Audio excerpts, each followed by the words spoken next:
Hey guys, tonight we're heading somewhere very different. Not knights, castles or muddy fields this time, but concrete apartment blocks, endless queues, and a society where medicine was less about health and more about survival. We're stepping into the Soviet Union, a world where pharmacies ran out of the basics, where vodka was both a cure and a curse, and where state laboratories handed out pills not just for patients, but for athletes, soldiers, and anyone the government needed to keep running. Forget modern pharmacies with bright lights, helpful staff, and shelves stacked with painkillers. Imagine instead a dim shop with empty counters, grumpy clerks, and a single jar of mystery ointment that expired 3 years ago. That was healthcare for millions of people. Before you get too comfortable, take a moment to like the video and subscribe if this kind of history helps you drift off. And let me know in the comments where you're watching from. It's always fascinating to see the mix of night owls, early risers, and insomniacs joining in from every corner of the world. So dim your lights, maybe grab a blanket, and settle in. Because tonight, you're about to wake up inside the Soviet Union sometime in the late 1970s. The good news, you've made it through another freezing night in your Khrushchevka apartment. The bad news, your head is pounding, your joints ache, and the state pharmacy downstairs doesn't have anything stronger than cough syrup flavoured with industrial sugar. And this is just how your day begins. You open your eyes to the sound of pipes groaning like an old man with back problems, and for a second you wonder if it's the building itself complaining, or your own skull. It's winter, which means the radiator is either scalding hot or completely dead. There's no in between. Right now, it's the latter. Your breath fogs in the dim light, seeping through thin curtains. And you remember once again that double glazing is a capitalist luxury. The window panes are rimmed with frost inside your own room. Congratulations! You're alive in the Soviet Union, and you're starting your day in a Khrushchevka, one of the mass-produced apartment blocks scattered across the country like grey Lego pieces. Your mattress is a lumpy rectangle of misery stuffed with springs that jab you in odd places. There's no memory foam, no pillow top comfort, just something the state approved decades ago, and has been sagging under generations of bodies ever since. You turn to the side, and the blanket slips down, instantly exposing your skin to the icy air. It's a thick wool monstrosity that smells faintly of mildew, cigarettes, and boiled cabbage. Because everything in the apartment smells faintly of boiled cabbage. You're not waking up alone either. Privacy is a rare commodity here. One-bedroom apartments often house entire families, parents, children, maybe a grandparent, and sometimes a cousin who just never left. Beds are shared, couches turn into sleeping arrangements, and if you're really unlucky, the kitchen floor becomes someone's mattress. The soundscape is predictable. Someone snoring, someone coughing, the baby whimpering, and from the neighbours upstairs, the steady thump of someone moving furniture at 6 a.m, because in Soviet housing, silence is a theoretical concept. The alarm clock by your bed is a Soviet masterpiece of design, meaning it looks like a tin can with hands painted on. It ticks loudly, so loudly it could double as a form of interrogation. When it finally goes off, the ringing is less of a beep and more of a shriek that rattles your already fragile nerves. You smack it into silence, but not before your neighbour downstairs bangs on the ceiling with a broom handle, assuming you're the one making all the racket. The The room around you is decorated in what could be generously described as state-approved austerity chic. The wallpaper is peeling in long strips, revealing older layers underneath, like geological sediment recording decades of Soviet design failures. The pattern might once have been flowers, or maybe polka dots, but now it's just an abstract reminder that beauty doesn't survive here for long. A single bulb dangles from the ceiling, yellowing the walls with weak light, and the furniture is bulky, angular, and smells faintly of varnish mixed with despair. You drag yourself upright, joints cracking, head pounding. Maybe it's from the vodka you shared with the neighbour last night. Maybe it's from the cigarette smoke that permanently clogs the air. Or maybe it's just from existing in a place where stress is an official national pastime. Either way, you need something for the pain. You glance at the little wooden cabinet by the wall where medicine should live, but of course it's empty except for a dried up blister pack of aspirin from 3 years ago, and some mysterious brown bottles with labels faded to illegibility. You could take one, but it might cure your headache, or it might kill you. Hard to say. Your slippers, if you can call them that, are just felt rags with soles stitched on, and they're colder than the floor. The linoleum is cracked and peeling, and underneath it, you know there's concrete colder than the grave. Every step is a reminder that insulation was optional in Soviet building plans. The bathroom is a few meters away, and the door creaks like a horror movie set. Inside, the sink drips constantly. The enamel tub is chipped and rust-stained, and the toilet has a flush mechanism that requires both strength and luck. Hot water is a gamble. Today, it's off. The state rotates supply like it's some kind of luxury ration, so you'll be washing your face in water that feels like melted ice. The shock jolts you awake faster than any coffee ever could, which is good because coffee is another thing you don't have. From the kitchen comes the smell of kasha cooking, a reminder that breakfast here is less about joy and more about survival. You shuffle toward the table, where the family is already gathering. The table is covered in oilcloth, with stains that predate your birth, and the chairs wobble dangerously if you lean too far to one side. The only light comes from a bare bulb dangling over the table, buzzing faintly as if it too is tired of being here. Your neighbour's radio bleeds through the thin walls, blaring state news about production quotas and tractor output, as if anyone at your breakfast table cares about tractor output while staring down another bowl of lukewarm porridge. The announcer's voice is cheerful in that forced, brittle way, the sound of someone reading propaganda while dreaming of defecting. As you sit, you glance out the window. The view is identical to every other window in the block.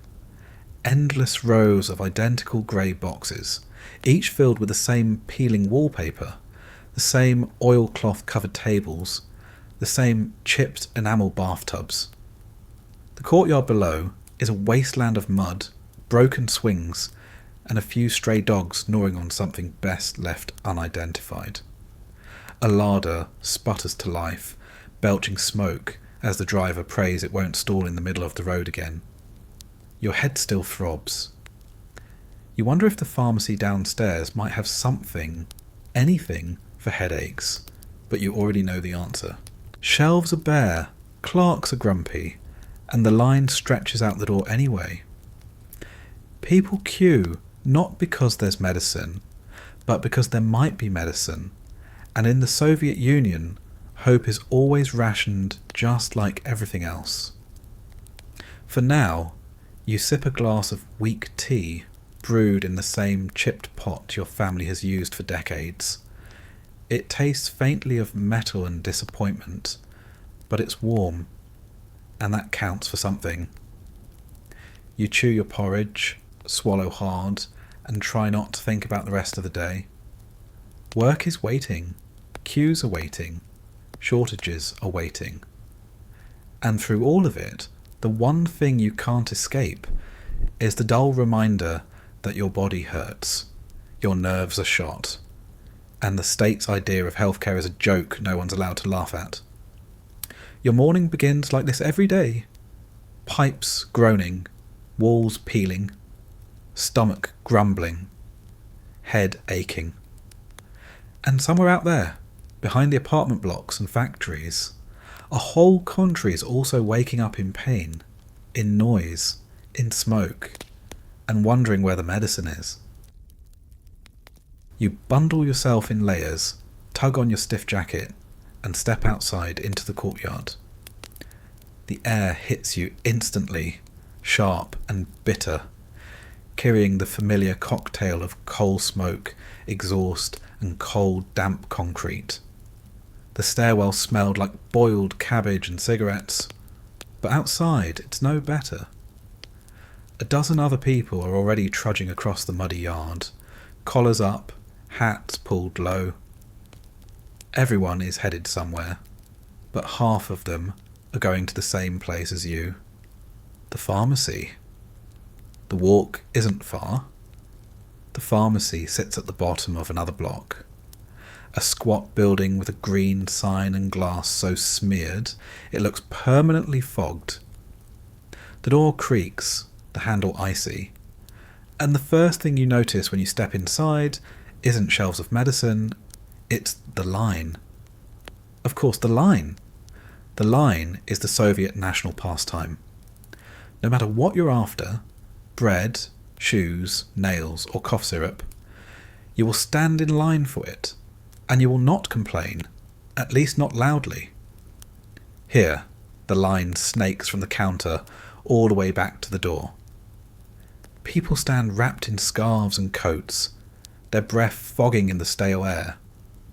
The floor is worn linoleum, with cracks like a map of bad decisions, and the fluorescent lights above flicker with the kind of menace you would expect in an interrogation room.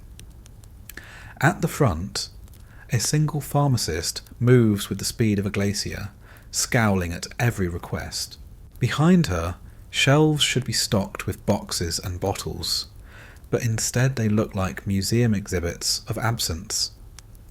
A few jars of ointment, some cough drops, maybe a packet or two of activated charcoal. That's it. You take your place in the line.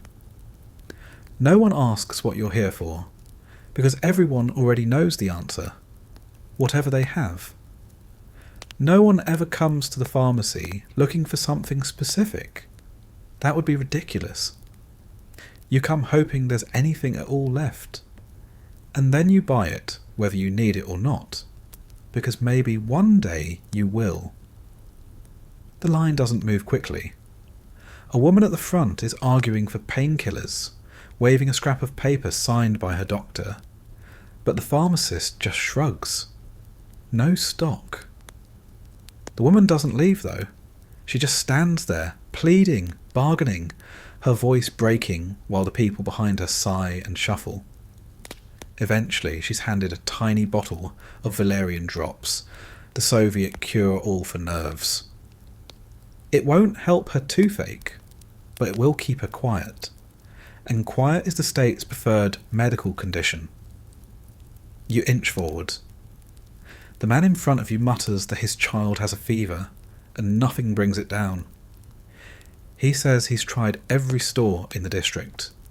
Someone behind you chimes in about a cousin who got antibiotics once, but only by bribing a nurse with sausages and vodka. Everyone listens, not to judge, but to memorize. Every scrap of information about where medicine might be found is gold. Rumours spread faster than disease. One pharmacy across town got a shipment of aspirin last week. Another supposedly had real imported vitamins. No one knows if it's true, but people will spend entire days chasing the possibility. When it's finally your turn, you step to the counter. The pharmacist doesn't smile. She barely looks up. You don't even bother asking for aspirin or proper painkillers. Instead you say, "What do you have?" Her hand gestures at the nearly empty shelf like a defeated magician. A bottle of iodine, a pack of cotton wool, some chalky-looking pills labelled in faded ink, and the ever-present valerian. You ask about the pills. She squints at the label and tells you they're for digestion maybe. She isn't sure. They came in last week and no one's touched them. You buy them anyway, because who knows? And besides, they're cheap. Money isn't the real issue here. Rubles are easy. Medicine is the impossible part. The state sets prices low, but it also controls supply, and supply is always behind demand. Black market traders know this, and sometimes you see one lurking outside the pharmacy. Not today, but often enough. A man with a briefcase, or a woman with a heavy coat. They whisper about real antibiotics, imported aspirin, Western vitamins. The price is 10, 20, 50 times what it should be, but people pay. When your child is sick, you pay anything. When your tooth is rotting in your jaw, you'll trade half your salary for a few capsules that might not even be real. You tuck your small bag of random supplies into your coat pocket and step back out into the cold. The line hasn't shrunk. In fact, it's longer now, curling outside into the snow. People join automatically, without even asking what's inside. The simple logic is, if there's a line, there must be something worth lining up for. Even if it's just cotton balls, someone will stand for hours to get them. You walk past them, hearing snippets of conversation. One woman mutters about her husband's cough that won't go away. Another talks about her mother's blood pressure. An old man coughs into his scarf, eyes watering, but he keeps his place. Everyone is waiting, everyone is sick, and everyone knows that this system isn't working, but no one says it outright.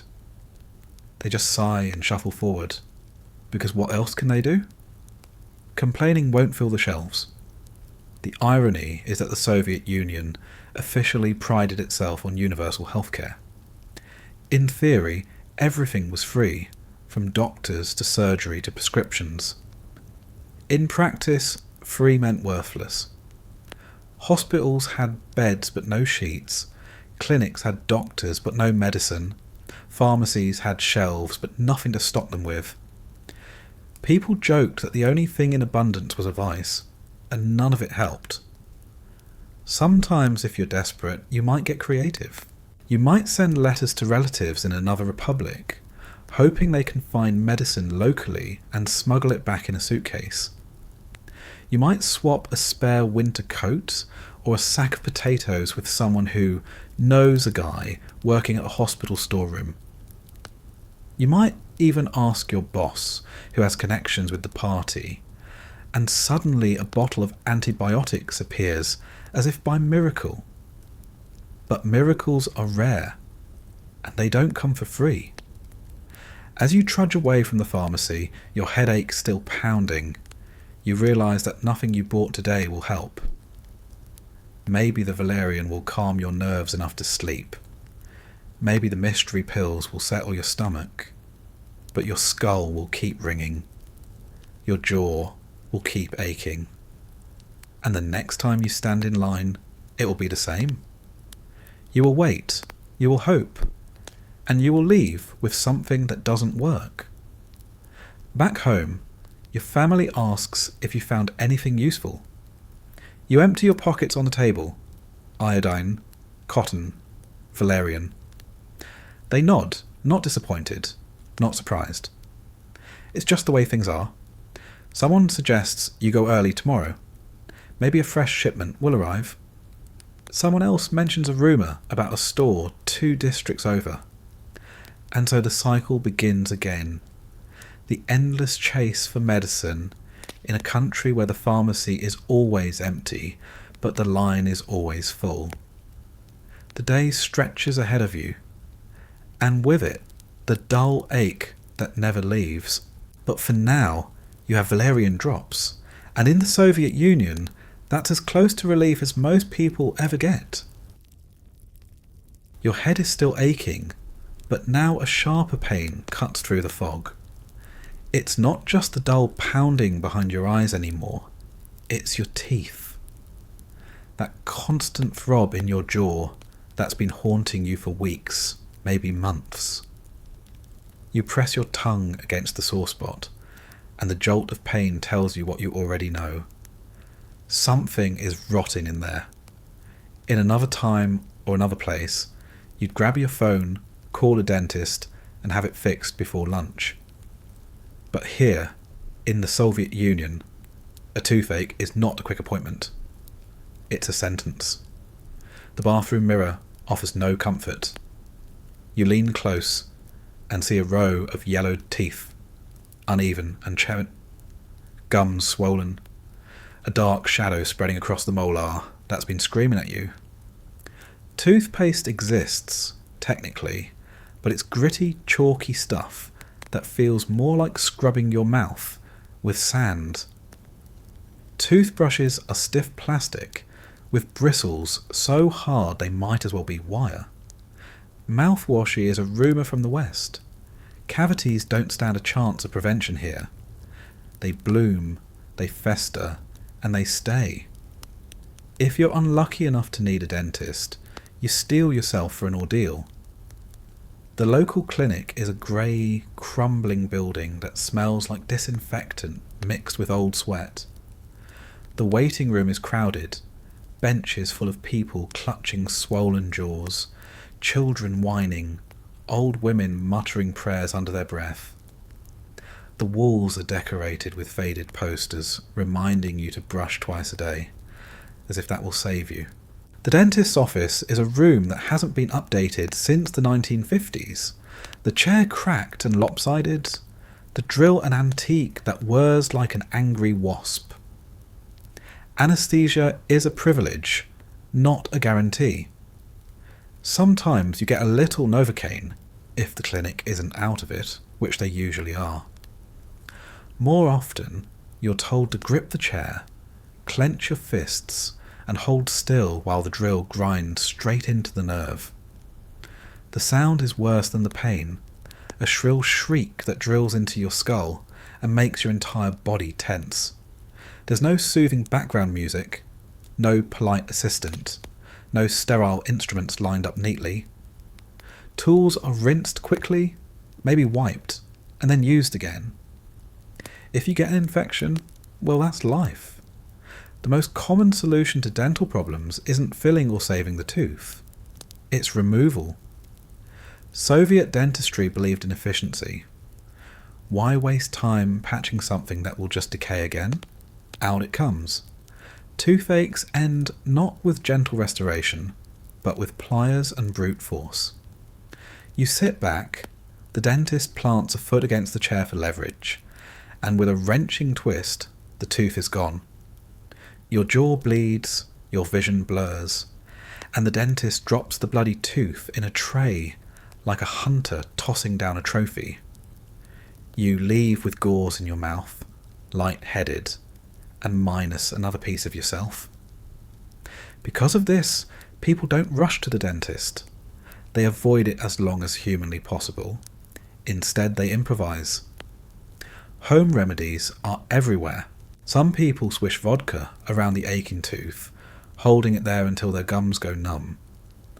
Others chew cloves, press garlic to the spot, or rinse with salt water. Grandmothers swear by strange concoctions. Boiled herbs, mustard plasters on the cheek. Even heated coins pressed against the skin. Pain relief is scarce, so you reach for whatever's on hand. Aspirin, if you're lucky, but more often just alcohol and distraction. Children grow up with cavities treated late or not at all. By the time they're adults, their mouths are already a battlefield of missing teeth, blackened stumps, and mismatched metal fillings. Smiles are rare, not because people don't laugh, but because they're embarrassed to show what's inside. Dentists often work quickly, roughly, without concern for cosmetics. Silver fillings bulge, front teeth are capped with crude metal, and no one ever talks about braces. Straight teeth are a Western luxury. Here, function, however crude, is the only goal. If you happen to know someone with connections, maybe a friend in the party, maybe a relative who works at a hospital, you might secure better treatment. Imported anaesthetics, slightly newer drills, even an attempt at saving the tooth. But for most, the experience is the same: agony, fear, and resignation. People joke that Soviet dentistry builds character. More accurately, it breaks it. Of course, not everyone makes it to the clinic. Some never do. In villages, far from the big city, dental care is almost non-existent. There, the solution really is do it yourself. Pliers, knives, even string tied to a door handle. A family member holds you down, another yanks, and the tooth comes out in a spray of blood and screams. Infection often follows. Fever, swelling, sometimes worse. Death from a toothache sounds absurd in the modern world, but here it's not unusual. Without antibiotics, without sterile tools, without proper care, a bad tooth can be a death sentence. Even in cities, fear lingers. You hear stories of people who went in for a cavity and came out with half their teeth gone, of botched extractions that shattered the jawbone, of infections spreading into the bloodstream. It's no wonder people clutch their cheeks and mutter, "Later, later," putting off the visit until the pain is unbearable. And then there's the smell. Every Soviet clinic has it. A mix of antiseptic and decay, of blood and disinfectant, a metallic tang that sticks to your clothes when you leave. Children scream before they even sit in the chair, because they know. Adults grip the armrests, knuckles white, and remind themselves not to move, not to scream, not to give the dentist an excuse to rush even faster.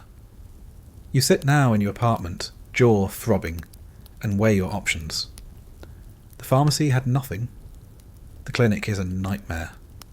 Vodka dulls the edge, but only for a while, and your liver can't take much more. You could try clove oil if you can find any. You could chew on garlic and pray, or you could wait, knowing the infection might spread. None of these are real solutions. They're coping mechanisms, and coping is the Soviet way. You watch your neighbour light another cigarette, teeth already yellowed and chipped, and you think about how this is normal. Everyone's mouth is a ruin by their 30s. Dentures are common, not for the elderly, but for anyone past middle age. A smile full of plastic and metal is considered an achievement, a mark that you at least survived long enough to lose them all. So you sit there, jaw swollen, face tense, head pounding. You know that one day soon you'll have no choice but to join the line at the clinic, to sit in that cracked chair, to let the drill scream inside your skull, to let the pliers wrench another piece of you out. Until then, you swish your vodka, press your cheek, and try not to think about it. Because in the Soviet Union, even your teeth know the meaning of suffering, they cheers. Your jaw still throbs, your head still pounds, and the valerian drops you bought at the pharmacy haven't done much except make your tongue taste like dirt. What you need is something to wake you up, to cut through the fog, to make you forget, even for a little while, that you live in a system where toothaches can outlast governments. In most parts of the modern world, the answer would be simple: coffee. A hot mug, strong and bitter, ready to drag you into the day. But this is the Soviet Union, and coffee is not so much a beverage as a myth. Officially, coffee exists. Unofficially, good luck finding it. The state doesn't import much, and when it does, it's usually for party officials or special shops the average citizen never sets foot in. For everyone else, there's instant coffee, Nescafe if you're lucky enough to know someone with access to imported goods, or a local brand that tastes like burnt cardboard dissolved in brown water. Packages are tiny, expensive, and vanish from shelves the instant they appear. Some people hoard them for guests, breaking it out as if it's liquid gold, spooning out granules like they're distributing medicine. You might get real coffee if you travel to a big city, maybe Moscow or Leningrad, and only if you're willing to queue for hours. Even then, it won't taste the way you imagine. It will be bitter, gritty, brewed in a chipped enamel pot that's been used for decades, and it will be served with that familiar Soviet sense of resignation, because here coffee isn't joy. It's survival fuel, and survival is always rationed. So what do most people drink? Tea. Endless, endless tea. Not the fragrant blends of fancy leaves you might picture, but thick, black bricks of Georgian or Central Asian tea, boiled until it could strip paint. It comes in paper boxes that leak dust, or pressed into bricks you have to chip away at with a knife. Sugar is precious, so you stir in just enough to cut the bitterness, or, if you're really poor, none at all. The glass you drink it from is probably cloudy, maybe chipped, and set inside a metal holder so you don't burn your hands.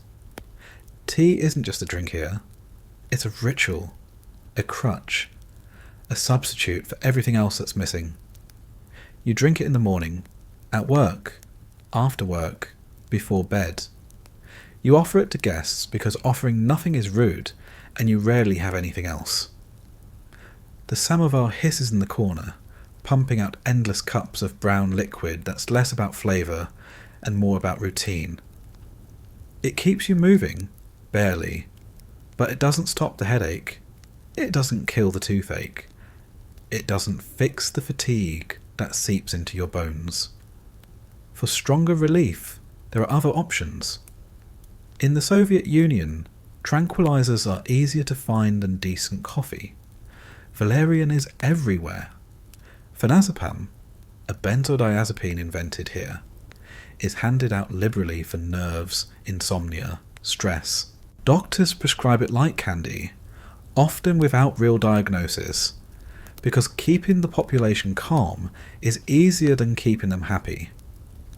It doesn't matter if you're depressed, anxious, or just fed up. The answer is always pills that make you quiet.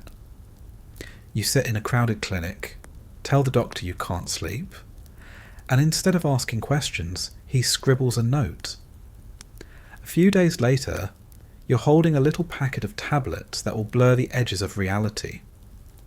You take one, and the world softens. Your worries sink. Your eyelids grow heavy. The pain is still there, the shortages are still there, but you don't care as much. And that, from the state's perspective, is exactly the point. Tranquilizers become the unofficial drug of the working class.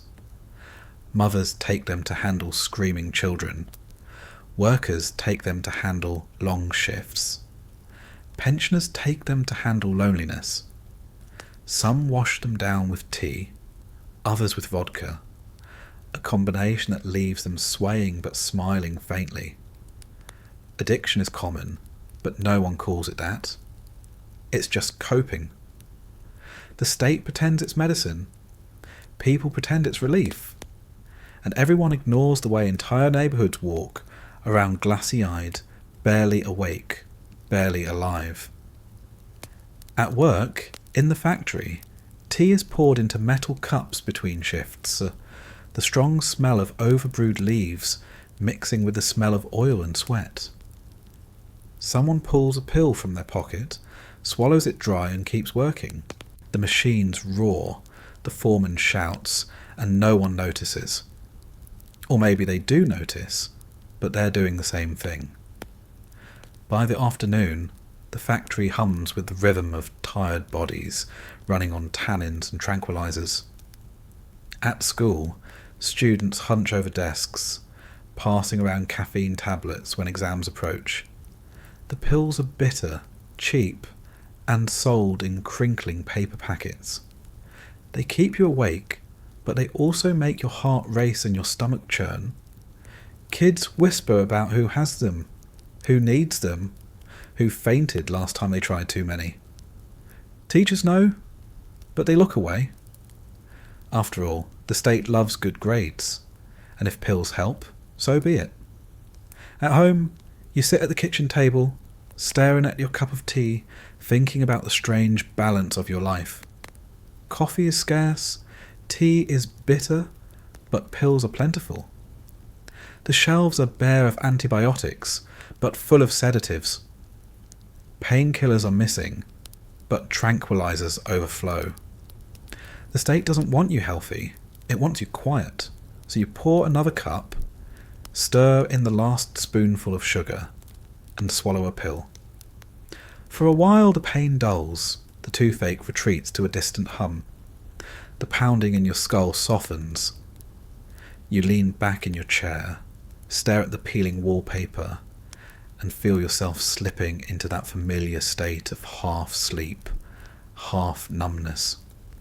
Outside, the wind howls through the courtyard. Upstairs, the neighbour bangs on the radiator. Somewhere in the distance, the radio blares about production quotas, but you don't care. Not right now. You're calm. You're quiet. You're subdued. And in the Soviet Union, that's close enough to happiness. The valerian drops dulled the edges, the tea kept you upright, and maybe a stray pill softened the corners of your thoughts. But none of it really touched the pain sitting heavy in your jaw, the fatigue grinding through your bones, or the gnawing sense that life is just one long queue for nothing. There's one remedy left, and it's the one everyone knows, the one everyone trusts, the one everyone reaches for when nothing else works. Vodka. You shuffle into the kitchen, open the cupboard, and there it is.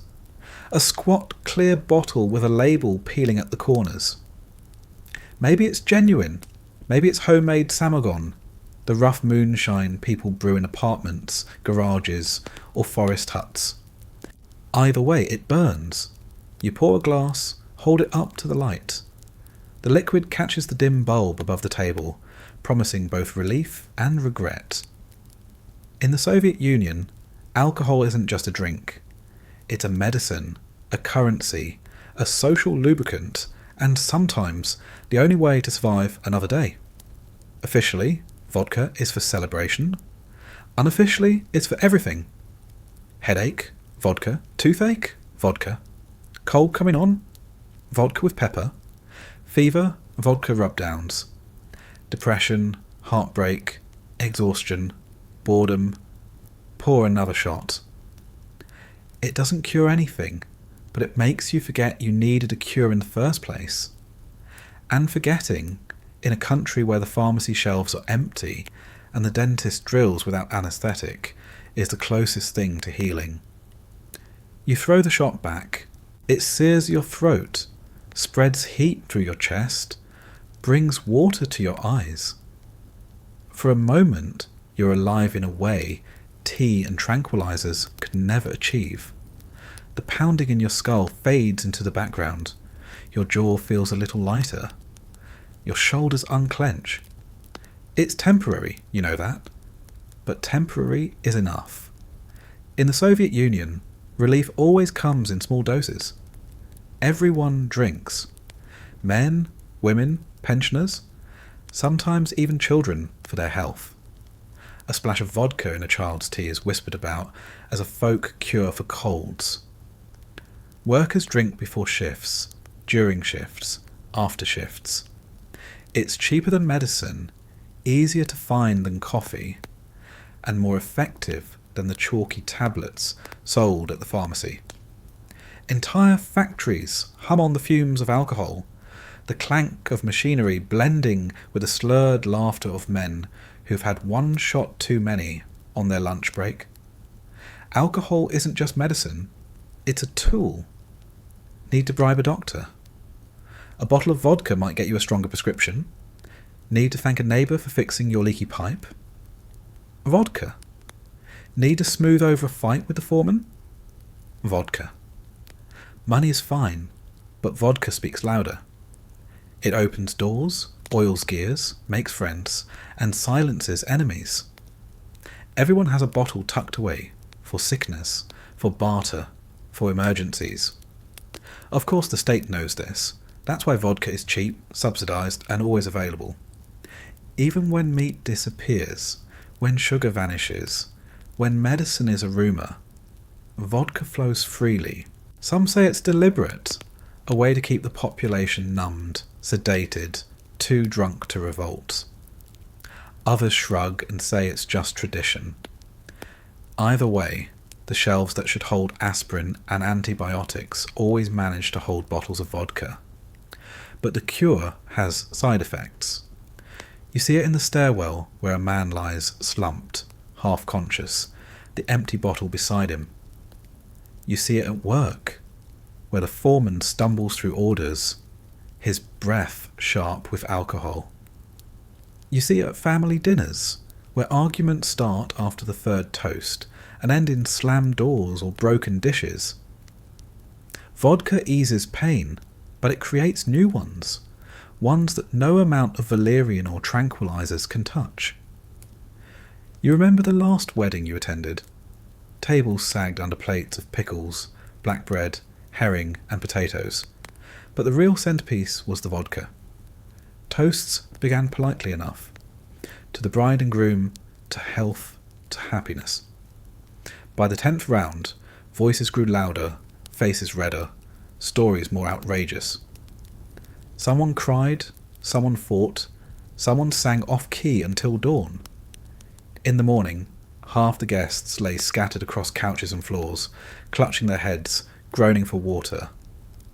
Hangovers are another national epidemic, but one no one bothers to cure. You just drink more. Hair of the dog, as the saying goes, because the dog never really leaves. In the absence of medicine, vodka takes its place. A fevered child has vodka compresses on their chest. A man with aching joints rubs it into his knees. Women soak cloths in vodka to clean wounds, disinfect tools, or sterilise baby bottles. It's a disinfectant, an anaesthetic, an antidepressant, a painkiller, and sometimes dinner when food runs out. Moonshine fills the gaps when official vodka runs low. Samagon is brewed in kitchens, garages, and forest clearings, made from whatever is available: potatoes, sugar beets, bread, even sawdust if times are desperate. The taste ranges from harsh to toxic. Some batches blind you, others just put you flat on the floor. But when the official store is closed, when your paycheck stretches thin, when the ache in your body won't wait, you drink what you can get. Doctors know this too. They see patients staggering in, reeking of alcohol, slurring complaints about pain. They roll their eyes, scold, write notes. But sometimes, quietly, they suggest vodka themselves. Not because it's good medicine, but because it's the only one people can actually find. Better drunk than untreated, they say, though neither is ideal. You sit at the kitchen table, bottle half empty, glass sweating in your hand. Your family joins you. The table is small, the chairs mismatched, the wallpaper peeling, but the ritual is the same. One pours, one toasts, all drink.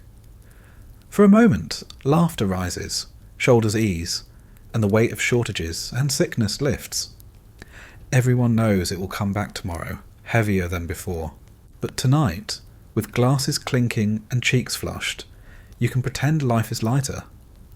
Outside, in the courtyard, voices echo. Someone is singing, badly, stumbling between verses. Someone else shouts, curses, glass shatters. Two men grapple, fists swinging, until neighbours drag them apart. Tomorrow they'll drink together again, because vodka erases grudges as easily as it erases pain. It's late now. The bottle is nearly gone, the room swaying a little, the pain in your jaw forgotten under the haze. You know it will return in the morning, sharper, angrier, demanding attention. You know your head will pound, your stomach churn, your body ache with new complaints. But that's tomorrow's problem. Tonight, you have vodka. And in the Soviet Union, vodka is medicine enough. Morning after vodka is a familiar feeling. Your mouth tastes like metal. Your head is stuffed with cotton. And your stomach feels like it's been used as a wrestling mat. You stumble to the cupboard, desperate for something simple, something small. Something so ordinary in the modern world that you don't even think about it. Aspirin. One tiny tablet, white and smooth, the miracle of every hangover, fever and headache. But of course this is the Soviet Union, which means aspirin, like most useful things, is either impossible to find or locked away in someone else's drawer. You shuffle through the medicine box again, the same sad collection of brown glass bottles with faded labels and cracked plastic caps. There's iodine, which you could drink if you wanted to poison yourself, cotton balls that crumble when you touch them, and those mystery chalky pills that promised something about digestion. No aspirin. Not even the smell of it. So you do what everyone does when the cupboards are bare. You start asking around. Neighbours, friends, co-workers. Someone always has something, even if it's not what you need. You mention the pounding in your head to the woman upstairs, and she offers you valerian drops. The man across the hall shrugs and says he has some ancient tablets that might be aspirin, but the label's gone and the pills are brown from age. Do you want to risk it? Of course you do. Because when everything is short, risk is part of the cure. Shortages are everywhere. It's not just medicine, it's food, clothes, shoes, soap, toilet paper, everything. But medicine cuts the deepest, because pain doesn't wait for deliveries. Fevers don't respect supply chains. A child's cough doesn't care about quotas. And still, the shelves sit empty. You walk back to the pharmacy anyway, just in case. The line is there, as always, snaking out the door, full of people who already know they'll leave disappointed. You shuffle in, breathe the stale air, listen to the mutters. Rumours fly. Someone says they heard aspirin arrived in another district. Someone else says antibiotics came to a hospital across town. Someone swears they saw vitamins in a store near the train station. No one knows for sure, but everyone clings to these whispers, because hope is the only thing not rationed. Inside, the shelves mock you. A few bottles of cough syrup, jars of ointment, more valerian. No aspirin. You ask anyway because maybe, just maybe, there's something under the counter. The pharmacist doesn't even bother to shake her head. She just points to the sign taped to the wall. No aspirin, no antibiotics, no penicillin. As if printing the absence makes it less painful. The irony is that Soviet factories produced mountains of medicine on paper. Quotas were met, numbers exceeded, reports filed. Somewhere, the official statistics say there's aspirin in abundance. But statistics don't cure headaches, and numbers don't fill bottles. Shipments vanish, get lost, get rerouted to party-only stores, or just never arrive. somewhere someone has stockpiles. But for you, for everyone standing in line, there's nothing. So you improvise. You drink tea so strong it stains your teeth. You chew willow bark because someone said that's what aspirin was originally made from. You tie a rag around your head not because it helps, but because it feels like doing something. You drink vodka, of course, always vodka. And you wait for the pain to ease, because what else can you do? Sometimes black market sellers appear outside the pharmacy, their coats bulging, their whispers sharp. They offer aspirin, imported, shiny, in packaging you've never seen before. Western, they say German, American. The price is obscene. A week's wages for a bottle. You don't know if it's real. It could be sugar pills, it could be poison. But you've been standing in line all morning. Your head feels like it's splitting in two, and you hand over the money. Later, you swallow a tablet and wait. Maybe it works, maybe it doesn't. Either way, you've gambled, because gambling is the only way to get medicine in a country where shortages are normal. Hospitals are no better. Doctors are skilled, often brilliant, but their hands are tied. They diagnose, they prescribe, and then they shrug, because the prescription is worthless if the pharmacy doesn't have the drugs. You sit in the waiting room, paper in hand, knowing you'll never fill it. The nurse looks away, embarrassed, because she knows too. The cure exists somewhere, but not for you. In villages, it's worse. Pharmacies might have nothing at all for months.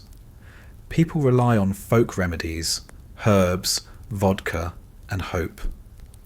Aspirin is a fairy tale told by relatives in the city. Antibiotics are science fiction.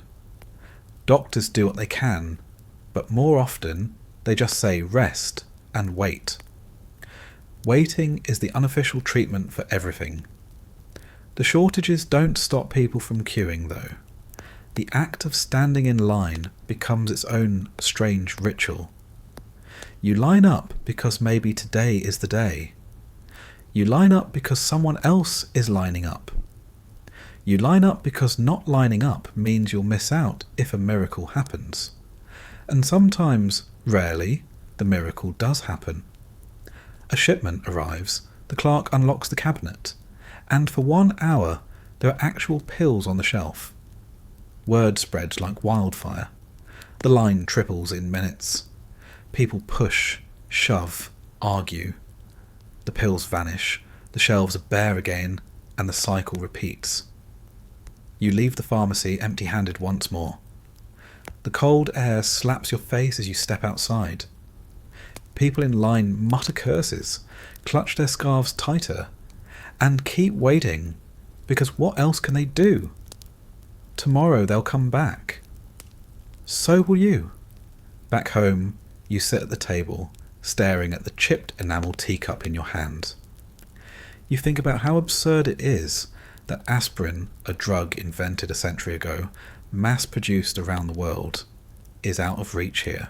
You think about the factories that report record production, the warehouses that somehow never deliver, the party officials who never seem to miss a dose. And you think about the neighbours upstairs, who gave you those brown pills, who might have just handed you chalk dust. You swallow another one anyway, just in case. Your head still pounds. Your jaw still throbs. The cupboard is still empty. And tomorrow you'll try again, because shortages are endless. But so is the need. You've tried the pharmacy. You've begged the neighbours. You've swallowed valerian drops until your tongue tastes like wet soil. Chewed on willow bark because someone swore it was nature's aspirin, and washed down questionable chalky pills with lukewarm tea. But the fever won't break, the pain won't fade, and now you can't get out of bed without seeing the ceiling spin. At this point, you don't have a choice. You need a hospital. In theory, that's the good news. The Soviet Union prides itself on free universal healthcare. In every speech, every pamphlet, every schoolbook, it's a point of pride. Medicine is for the people. No one is left untreated. In practice, though, hospitals are where you go when you've already lost. They're the last resort, the place you only enter if you're desperate, because everyone knows you don't come out healthier. You come out sicker, weaker, or in a box. The building itself doesn't inspire confidence. A grey concrete block on the edge of town, half the windows cracked, the entrance doors heavy enough to break a wrist. You step inside and immediately hit the smell. Disinfectant mixed with urine, sweat, and overcooked cabbage from the cafeteria upstairs. It's a cocktail that sticks in your nostrils, clings to your clothes, and makes you want to turn around before you've even spoken to a nurse. The waiting room is chaos disguised as order. A long wooden bench runs along the wall, packed shoulder to shoulder with patients. Some clutch fevers, others cradle broken bones. A few stare blankly into the distance, as if already resigned to their fate. Children cry. Old women mutter prayers. A man coughs so violently, you wonder if a lung will actually hit the floor. The walls are decorated with faded posters explaining the importance of hygiene. Wash your hands, cover your cough, as if the posters themselves aren't stained with fingerprints and dust. You shuffle toward the front desk. The nurse barely looks up from her paperwork. Her uniform is wrinkled, her face is pale, her hair tied back in a bun that's seen better days. You tell her your symptoms. Fever? Pain? Dizziness? She scribbles something, waves her hand, points toward a hallway that looks like it leads directly into despair. The hallway is lined with doors, each one cracked open to reveal more of the same. Metal-framed beds with sagging mattresses, sheets so grey they look like they're being washed in coal water, patients groaning, doctors moving briskly without making eye contact. The fluorescent lights overhead buzz and flicker, turning everything the colour of spoiled milk. If you're lucky, you get a bed. If not, you sit in a chair in the hallway and wait for someone to die or get discharged. Beds are valuable real estate, and turnover is constant. Sheets aren't changed between patients, only shaken out, maybe flipped if you're fortunate. The pillow smells like the last person's fever. The mattress sags in the middle, and you wonder if lying down here might actually make you worse. The doctor arrives eventually, his white coat stained with something that looks suspiciously like last week's lunch. He doesn't introduce himself. He doesn't ask about your life, your habits, your history. He listens to your chest with a stethoscope that's cold enough to make you flinch, peers into your throat with a flashlight that flickers, and nods as if your entire existence has been summarized in 5 seconds. He announces the diagnosis like it's already carved into stone. Pneumonia, maybe. Tonsillitis. Something vague. Something common. Something that doesn't need further discussion. Treatment, of course, is another story. He writes a prescription you'll never be able to fill at the pharmacy. Sighs, and then shrugs. We'll keep you here. That's it. That's the plan. You don't argue. You can't. You're too tired, too weak, and too aware that your options are none. Hospital life follows a rhythm that feels less like care and more like punishment. Wake up at dawn to the sound of clanging metal carts. Breakfast is watery kasha, or a slice of black bread so hard you could hammer nails with it. Tea is lukewarm, served in cloudy glasses with a sugar cube if you're lucky. The nurse hands out pills, but you never know what they are. Sometimes it's vitamins, sometimes tranquilizers, sometimes nothing but chalk tablets dyed pink to look convincing. You swallow them anyway, because saying no is pointless. Doctors make rounds, trailed by interns scribbling notes. They speak to each other more than to you, tossing around medical jargon like you're not even there. If you try to ask a question, they wave you off. Too many patients, too little time. You're just another body in the bed, another chart in the pile. The real medicine, the good medicine, is reserved for those with connections. If you know someone in the party, if you can slip the nurse a bottle of vodka, if your cousin works in a warehouse, maybe you get antibiotics. Maybe you get an injection that actually works. For everyone else, it's saline drips, herbal compresses, and prayers. You watch the IV bag drip slowly into your arm and wonder if it's just sugar water. You wouldn't be surprised. Cleanliness is a suggestion here, not a rule. The floors are mopped once a day with water so dirty it leaves streaks. Toilets are communal, unflushed, reeking.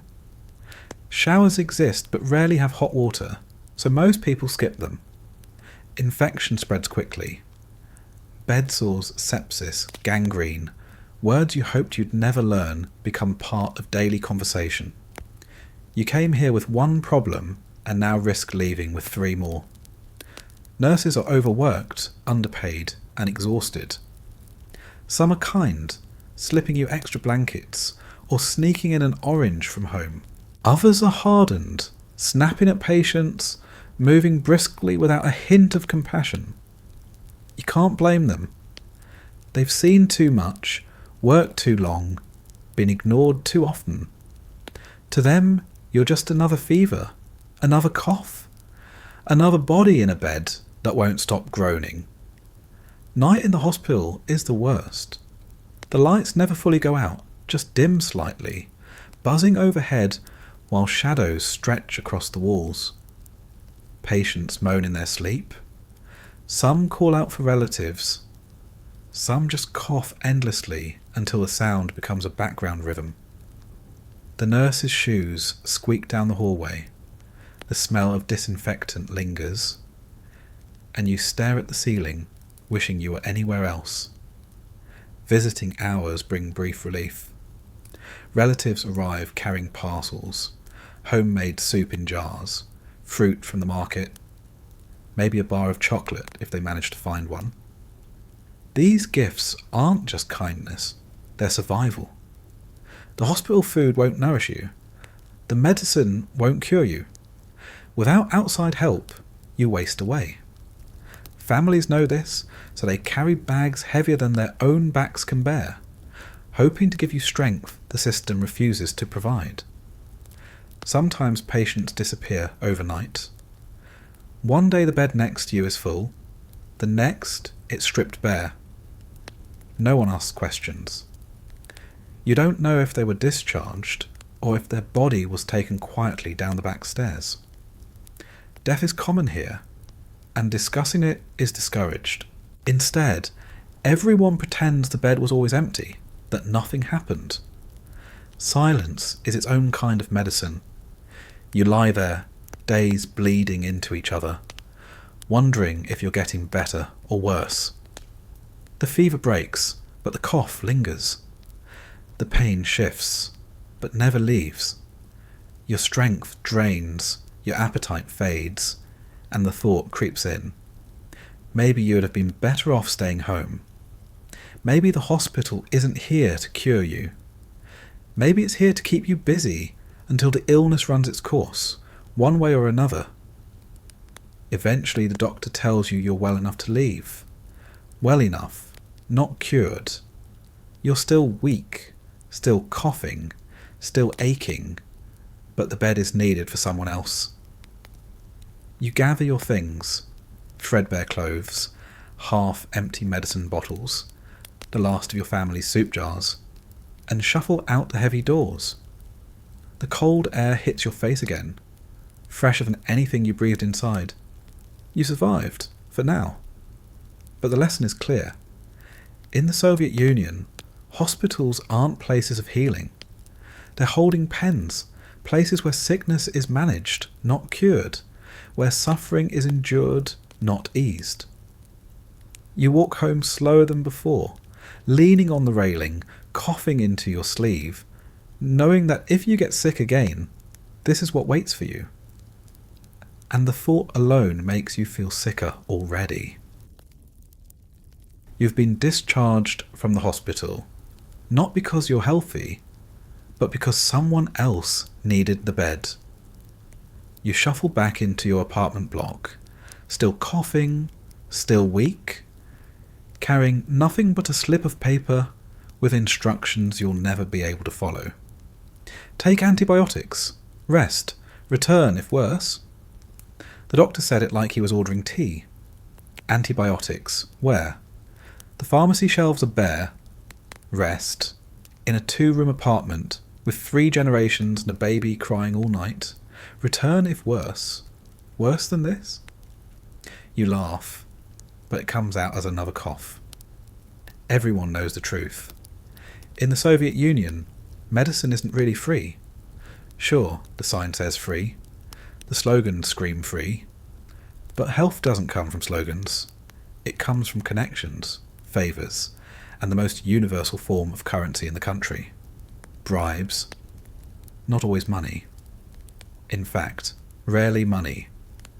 Doctors, nurses, administrators. What they need, what they want, what they can't find in the empty shops. That's the true price of care. It starts small. You shuffle into the clinic, cough rattling your chest, and you see the line. Dozens of people, all waiting for the single doctor on duty. You could sit, cough into your scarf, and wait all day. Or you could slip the nurse at the desk a bar of chocolate, maybe a packet of coffee if you have it, and suddenly you're ushered in. And the nurse doesn't call it a bribe. She calls it gratitude. Gratitude for her hard work, her patience, her kindness.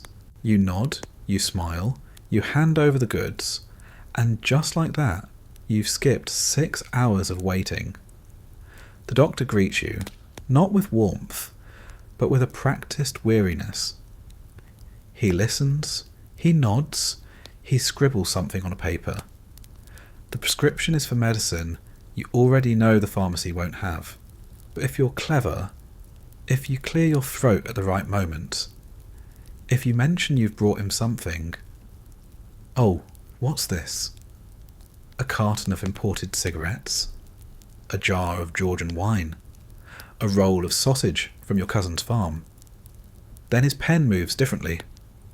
Suddenly, the prescription includes something stronger. Not just vitamins and valerian, but antibiotics. Not just cough syrup, but actual injections. Where does he get them? That's not your business. Maybe the hospital has a secret stash. Maybe he knows someone in supply. Maybe he took them from another patient who no longer needed them. You don't ask. You just nod, thank him, and hand over the parcel. He accepts it casually, as if taking bribes is just part of the job, which it is. Everyone does it. It's how the system really works, behind the slogans. Word spreads quickly in the neighbourhood. Which doctors accept sausage? Which ones prefer vodka? Which ones will actually write you the prescription you need? You hear whispers in the stairwell, advice passed like contraband. Bring butter to Dr. Ivanova, she loves butter. Doctor, Petrov won't even look at you unless you have coffee. If you want penicillin, find a bottle of Armenian cognac. The knowledge is as valuable as the medicine itself. Sometimes it's not even the doctors. Nurses are the real gatekeepers. They're the ones who know which cupboards hide the good supplies, which carts carry the fresh syringes, which storerooms received the mysterious shipment that never made it to the shelves. Slip them a little something, a pair of nylons, a tin of sardines, a handful of imported chewing gum, and suddenly your IV drip contains more than just salt water. Suddenly your child gets an injection that actually reduces the fever. Suddenly you're treated like more than just another body in a sagging bed. Of course, not everyone can bribe. The poor, the elderly, the unlucky. They sit in line, swallow chalk pills, hope for miracles. They watch younger, sharper patients breeze past them with boxes under their arms, and they know the truth but can't change it. Officially, corruption doesn't exist. Officially, everyone is equal. Unofficially, your health depends entirely on what's in your kitchen cupboards, who you know, and how discreetly you can slide a parcel across a desk. Sometimes the bribes are almost comical. A doctor examines a patient with pneumonia, scribbles down rest and tea, then leans back in his chair. The patient coughs, clears his throat, pulls out a bundle wrapped in newspaper. Inside, smoked fish, a loaf of black bread, half a kilo of sugar. The doctor's face softens. "Ah," he says, "then we'll try injections." He reaches into a drawer, produces a vial, and the patient sighs in relief. Everyone pretends this is normal, because it is. Other times, it's deadly serious. A child burns with fever, delirious, gasping. The mother rushes into the clinic, begging for antibiotics. The nurse shakes her head. None available.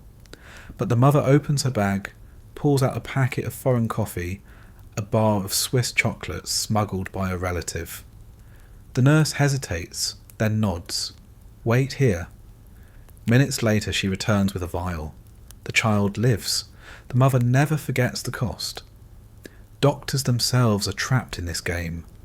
Their salaries are pitiful, barely enough to survive. They live in the same cramped apartments, stand in the same queues, suffer the same shortages. They don't take bribes because they're greedy. They take them because they need them. Because their children need meat. Their wives need soap. Their husbands need boots. The hospital pays them in rubles, but patients pay them in life. You sit in the doctor's office now, coughing, pale, exhausted. You've come prepared. A parcel wrapped in brown paper sits on your lap. Inside, a bottle of vodka, a pack of cigarettes, and a slab of pork fat your uncle traded you for firewood. You set it gently on the desk. The doctor glances at it, then at you, then back at his paper. He scribbles quickly, tears off the sheet, and hands it over. "Fill this," he says quietly. You nod. You know you'll have to beg the pharmacist, maybe slip her something too. But the first step is done. Walking home, prescription in hand, you wonder how anyone survives without bribes. The answer is simple. They don't. They get sicker. They linger. They fade. Or they wait until their relatives smuggle something back from abroad. Or they rely on vodka, herbs and luck. Official healthcare is free, yes, but real healthcare is never free. It's paid for in sausages, cigarettes, coffee, butter, vodka. And sometimes it's paid for in silence, because talking too loudly about it might attract the wrong kind of attention. At dinner, your family asks how it went. You show them the prescription, and they nod approvingly. "Good," your grandmother says. Always bring something extra, never go empty-handed. She remembers the old days, when bribes were less organised, more chaotic. Now it's practically a parallel economy, efficient in its own twisted way. Everyone knows the rules. Everyone plays the game. You sip your tea, chew your black bread, and think about how strange it is to live in a system where the slogans scream equality. But your health depends on whether you manage to find a kilo of butter. And yet, no one is surprised. No one protests. It's just life. You don't question gravity, and you don't question bribes. The next time you cough, the next time your fever spikes, the next time your child wheezes in the night, you won't panic.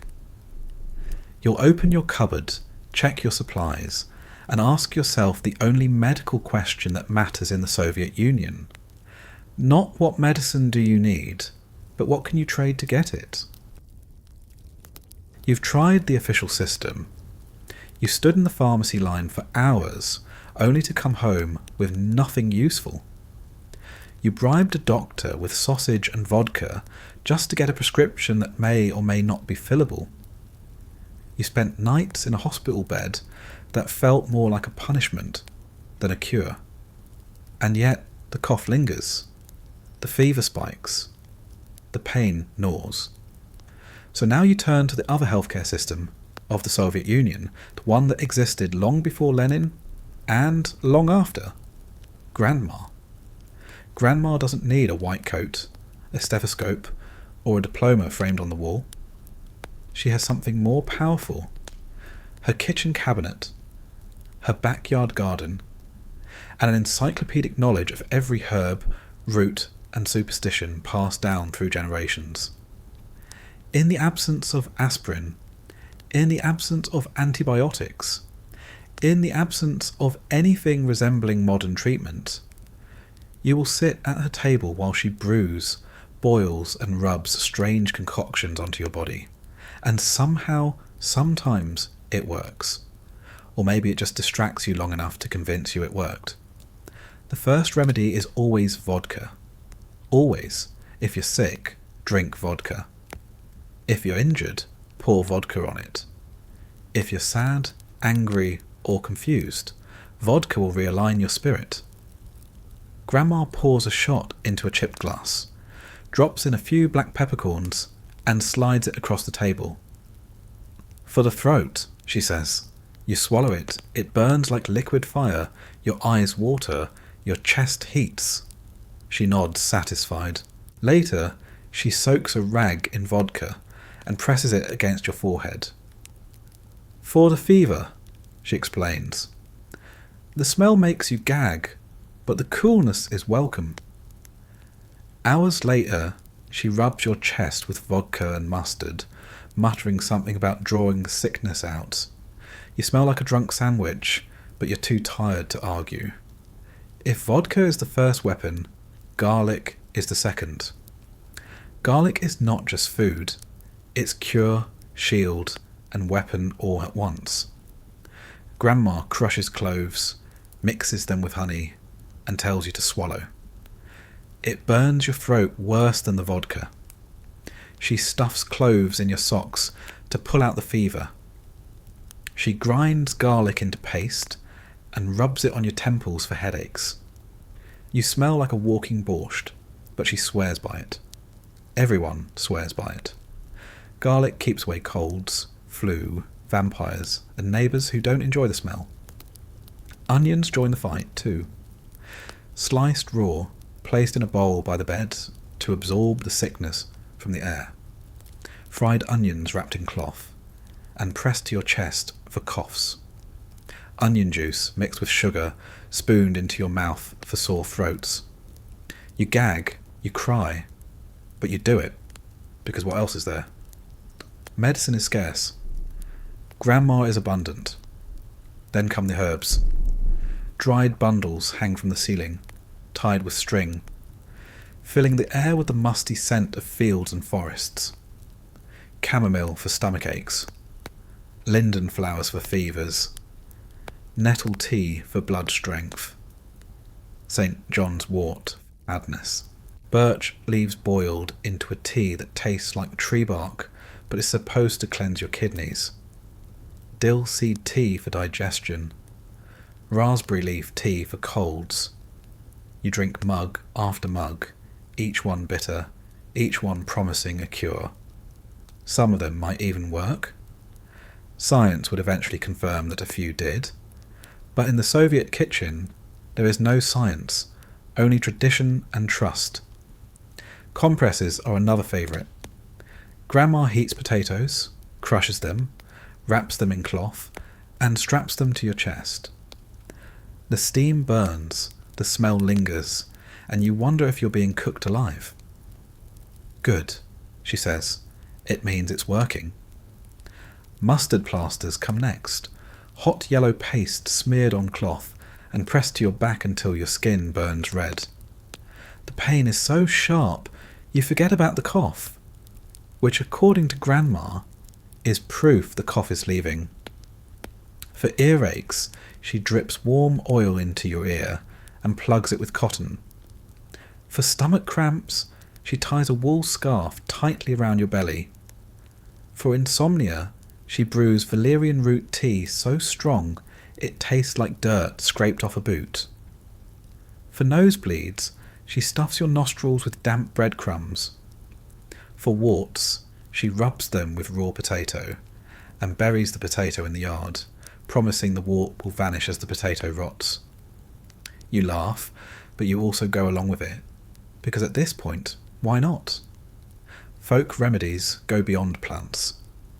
There's animal fat, rendered and saved, smeared on chests for coughs or on wounds for healing. There's honey, spooned into tea, spread on burns, rubbed into cracked lips. There's goose grease for frostbite, bear fat for arthritis, horse milk for stamina.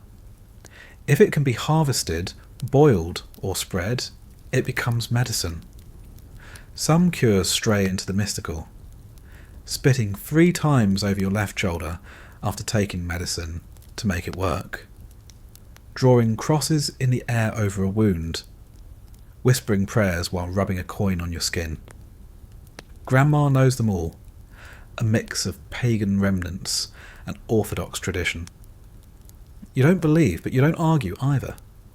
You're sick, you're desperate, and faith is as good as aspirin when aspirin doesn't exist. Neighbours contribute too. One swears by cabbage leaves wrapped around joints for pain. Another insists on beet juice for anemia. Someone suggests boiling pine needles and inhaling the steam. Someone else whispers about secret herbal blends sold at the market under the table. Everyone has advice. Everyone has recipes. Everyone has a miracle cure passed down through family lines. It's a communal pharmacy, one built from gardens, kitchens, and stubborn survival.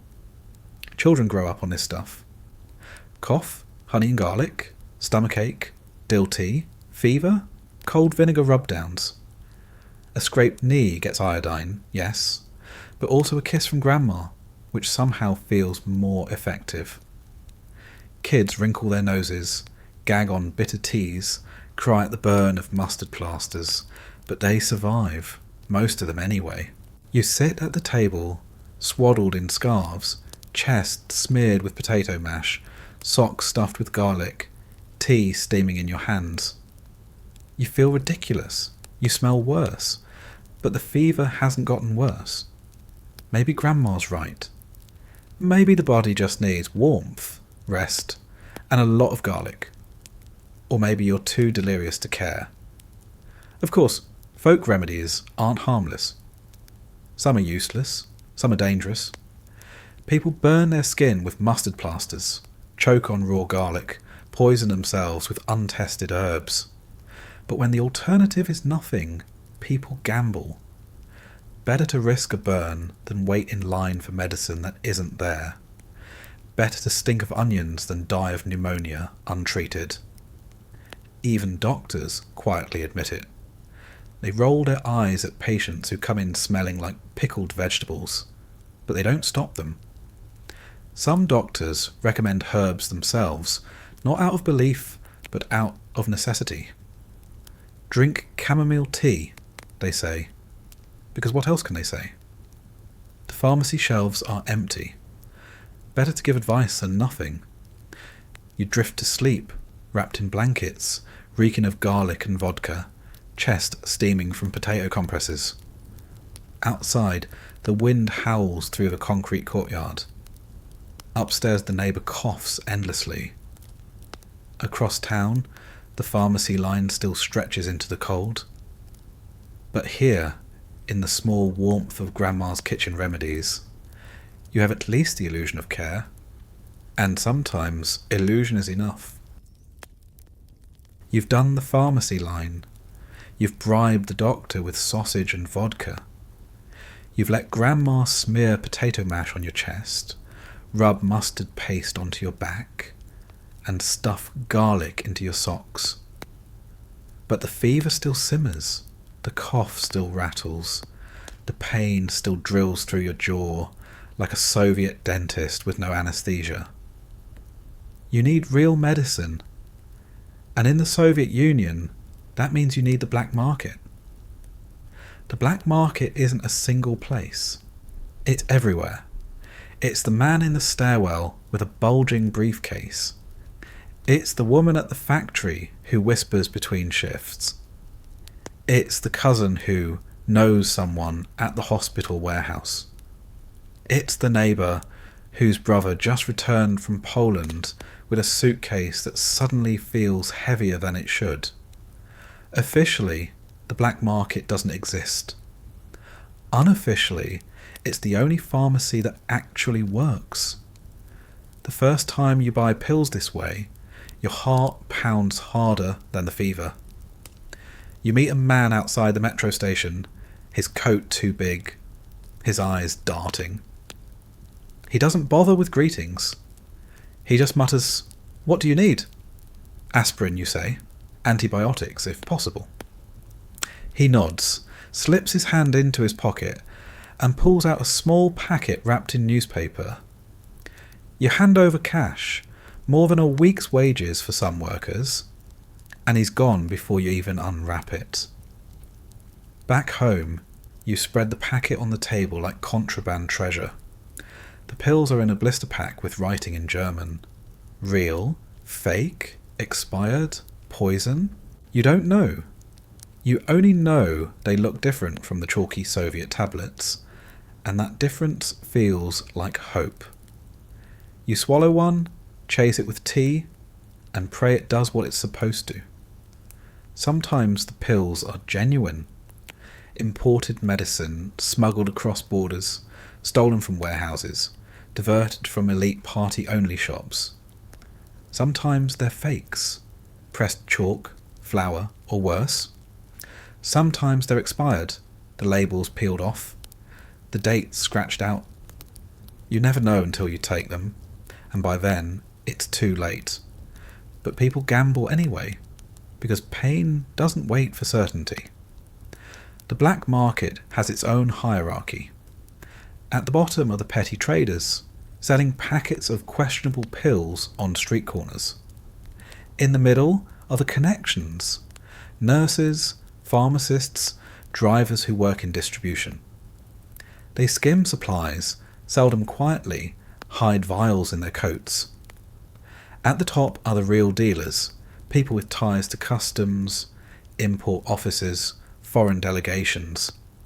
They move suitcases of medicine, not packets, and their prices climb higher than the clouds.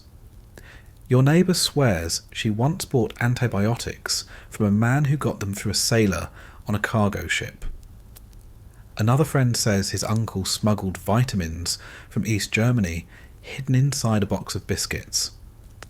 Everyone has a story, and the stories blur fact and fiction until they sound like fairy tales.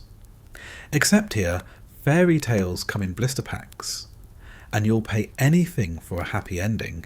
Money isn't always the currency. Sometimes you trade. A kilo of butter for a packet of aspirin. A pair of imported nylons for antibiotics. A bottle of Georgian wine for tranquilizers. Sausage, chocolate, tobacco. These are all just as valuable as rubles, sometimes more. The black market thrives not just on cash, but on the barter economy everyone already lives in. You trade what you have, you take what you can, and you hope the exchange buys you another month of health. The meetings are always quiet, secret, tense. You don't shout, you don't haggle loudly, you don't make a scene. Eyes are everywhere, and the KGB doesn't appreciate competition with the state. Officially, dealing in medicine is a crime, but unofficially everyone looks the other way, because even the party functionary's wife might need antibiotics for her sick child. Even the policeman might need aspirin for his pounding hangover. Everyone is a customer, even if they pretend otherwise. The black market fills gaps the state refuses to acknowledge. Need real painkillers? Street traders whisper about morphine ampules borrowed from hospital stockrooms. Need sleeping pills stronger than valerian? Someone knows a pharmacy clerk who will slip you phenobarbital for the right price. Need vitamins? You might find an orange plastic bottle with Made in USA stamped on the side, a relic of some foreign trade fair, passed hand to hand until it lands on your table. You buy what you can, hoard what you can, ration what you can. Pills are treasures, locked away in jars, hidden in cupboards, pulled out only for the worst moments. You don't waste them on mild headaches or sniffles. You save them for fevers, infections, pain so sharp it makes you scream. Every swallow feels like cash dissolving on your tongue, but also like life returning, however briefly. Of course, the black market has its predators: crooks who sell sugar pills as antibiotics, dealers who cut tranquilizers with flour, smugglers who vanish after taking your money. You hear stories of people poisoned by fake medicine, their last mistake a desperate attempt at survival. But you keep buying anyway, because the official system gives you nothing, and nothing is worse than risk. At family gatherings, the black market is an open secret. Someone coughs, someone whispers, "I know a guy." A cousin pulls out a packet of pills like they're showing off a new car. People pass them around the table, squinting at the foreign writing, debating whether it's real. Someone offers to trade, someone else makes a note to call tomorrow.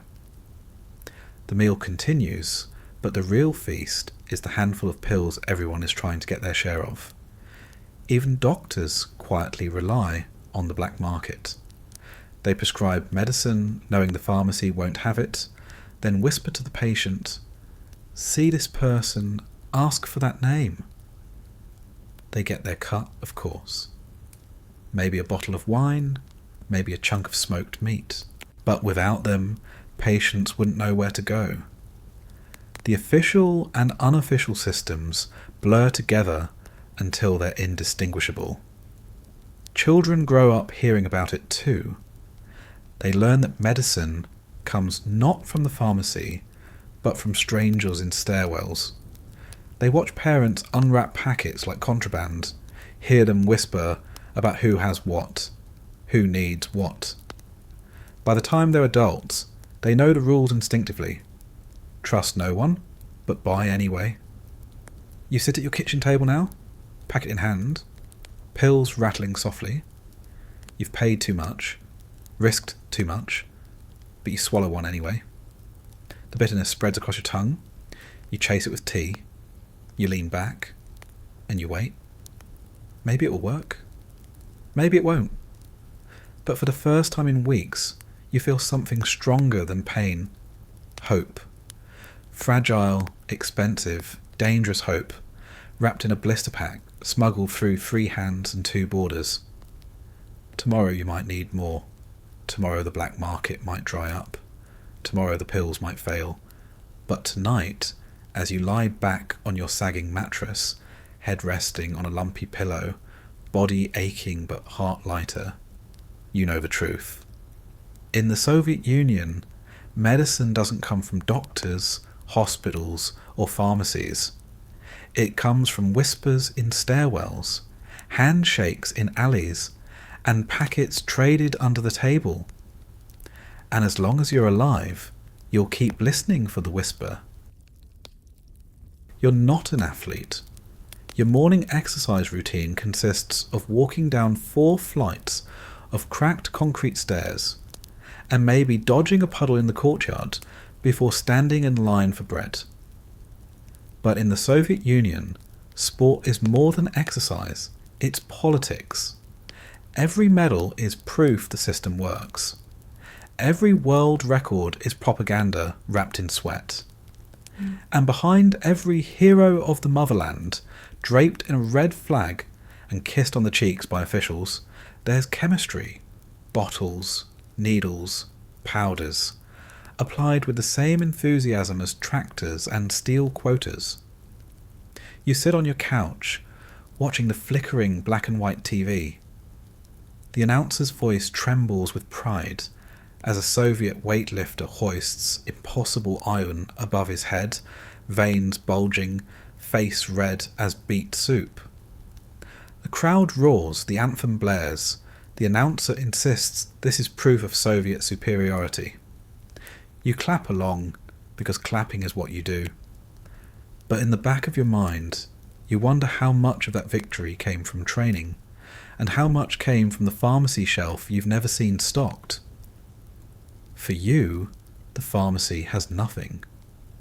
For athletes, the pharmacy is bottomless.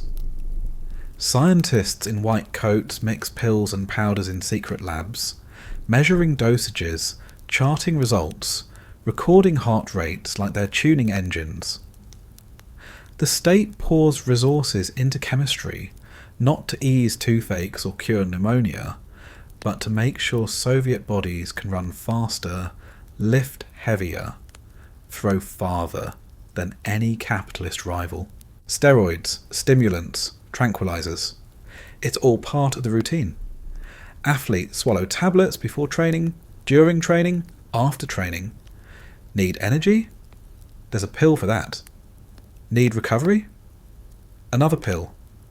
Need to stay calm under Olympic pressure? Swallow 2 more. Doctors monitor every heartbeat, every muscle twitch, not out of concern for health, but out of obsession for performance. The body is a machine, and chemistry is the oil. Coaches become pharmacists. They hand out little cups of pills alongside protein porridge, inject vials between training sessions, measure doses not by safety but by results. The athletes rarely ask questions. They don't need to. They know the system wants medals, and medals mean rewards. Bigger apartments, better food, maybe a car, maybe a ticket abroad. You swallow what you're given, and you lift until your joints scream. That's the deal. The irony isn't lost on you. In your apartment, you can't find aspirin for a headache. In hospitals, patients die waiting for antibiotics.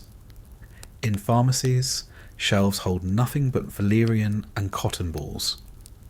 But somewhere, hidden in training facilities and Olympic camps, there are mountains of medicine, real medicine, powerful medicine, poured into athletes like coal into furnaces. The people cough in queues while the champions gulp down Western-made steroids smuggled in by officials. Equality, Soviet style, you hear stories. A swimmer, with shoulders like slabs of granite, whose hands shook so badly off the podium he couldn't hold a glass.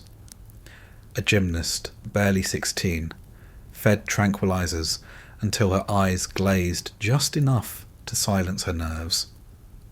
A weightlifter who collapsed mid-lift, body broken from too many injections, carried off while the announcer still praised his dedication. The papers never mention it. They print medals, not failures. The myth of Soviet invincibility must be protected, even if it means hiding broken bodies behind red banners. Some athletes believe in the science. They tell themselves it's modern medicine, that the West does the same, that this is the future. Others know the truth, but don't care.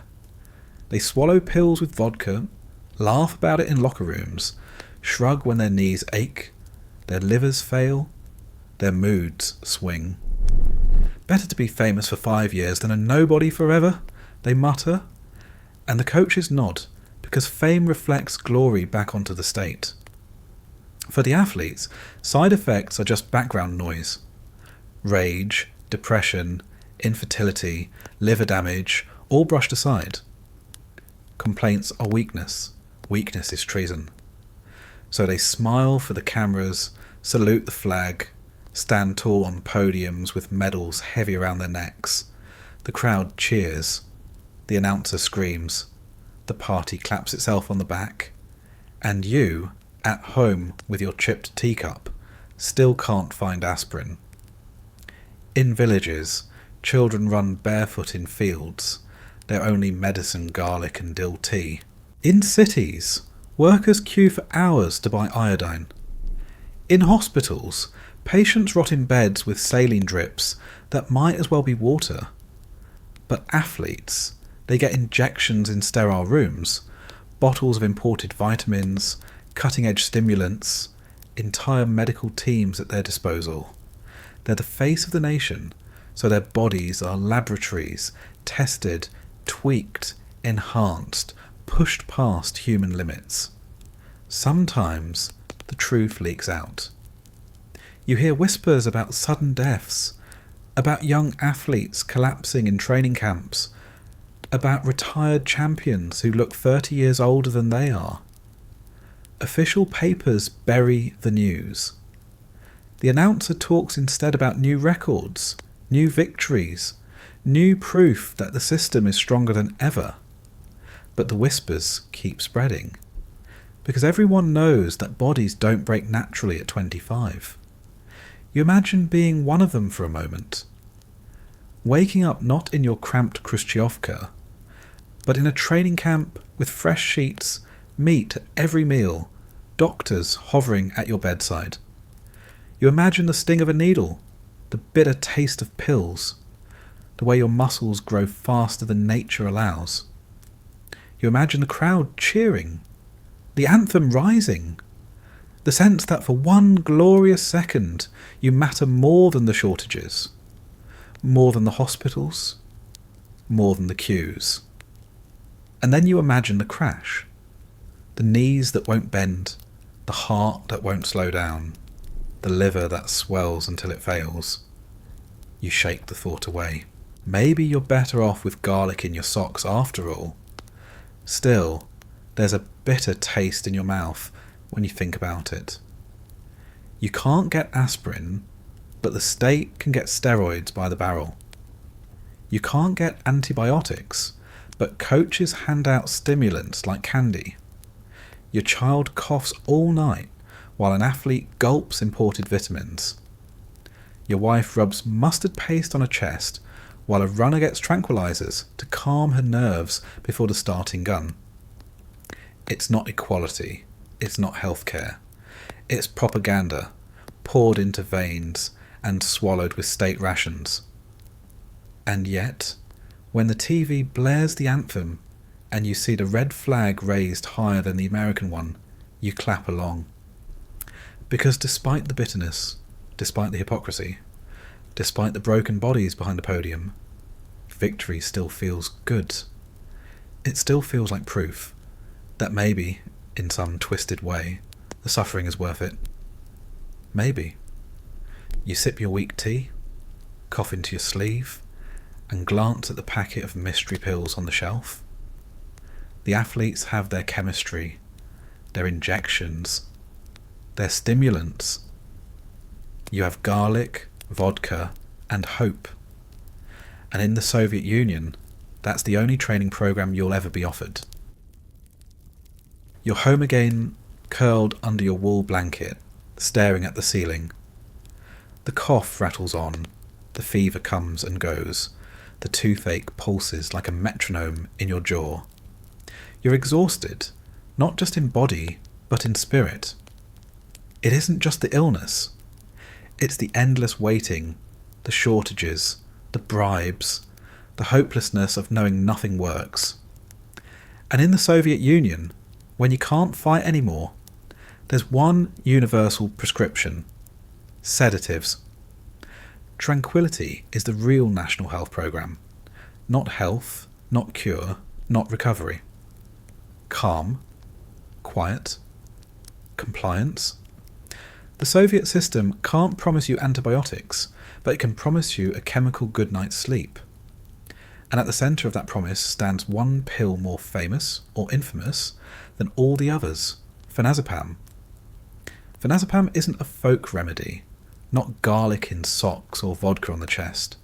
It's science, Soviet science.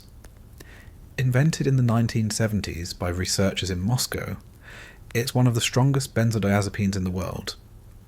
Officially, it's for anxiety, insomnia, epilepsy, alcohol withdrawal.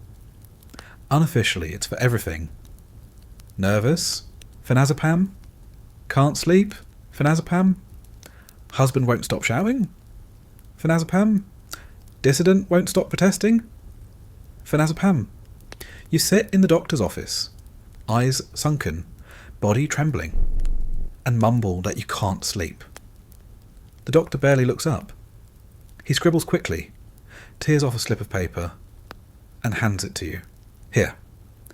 No lecture, no examination, no warning about side effects. Just a prescription for calm. At the pharmacy, the shelves may be empty of aspirin, but phenazepam is almost always there. Little paper packets filled with chalky tablets. The state may not care if your fever kills you, but it cares very much if you're agitated. At first, it feels like relief.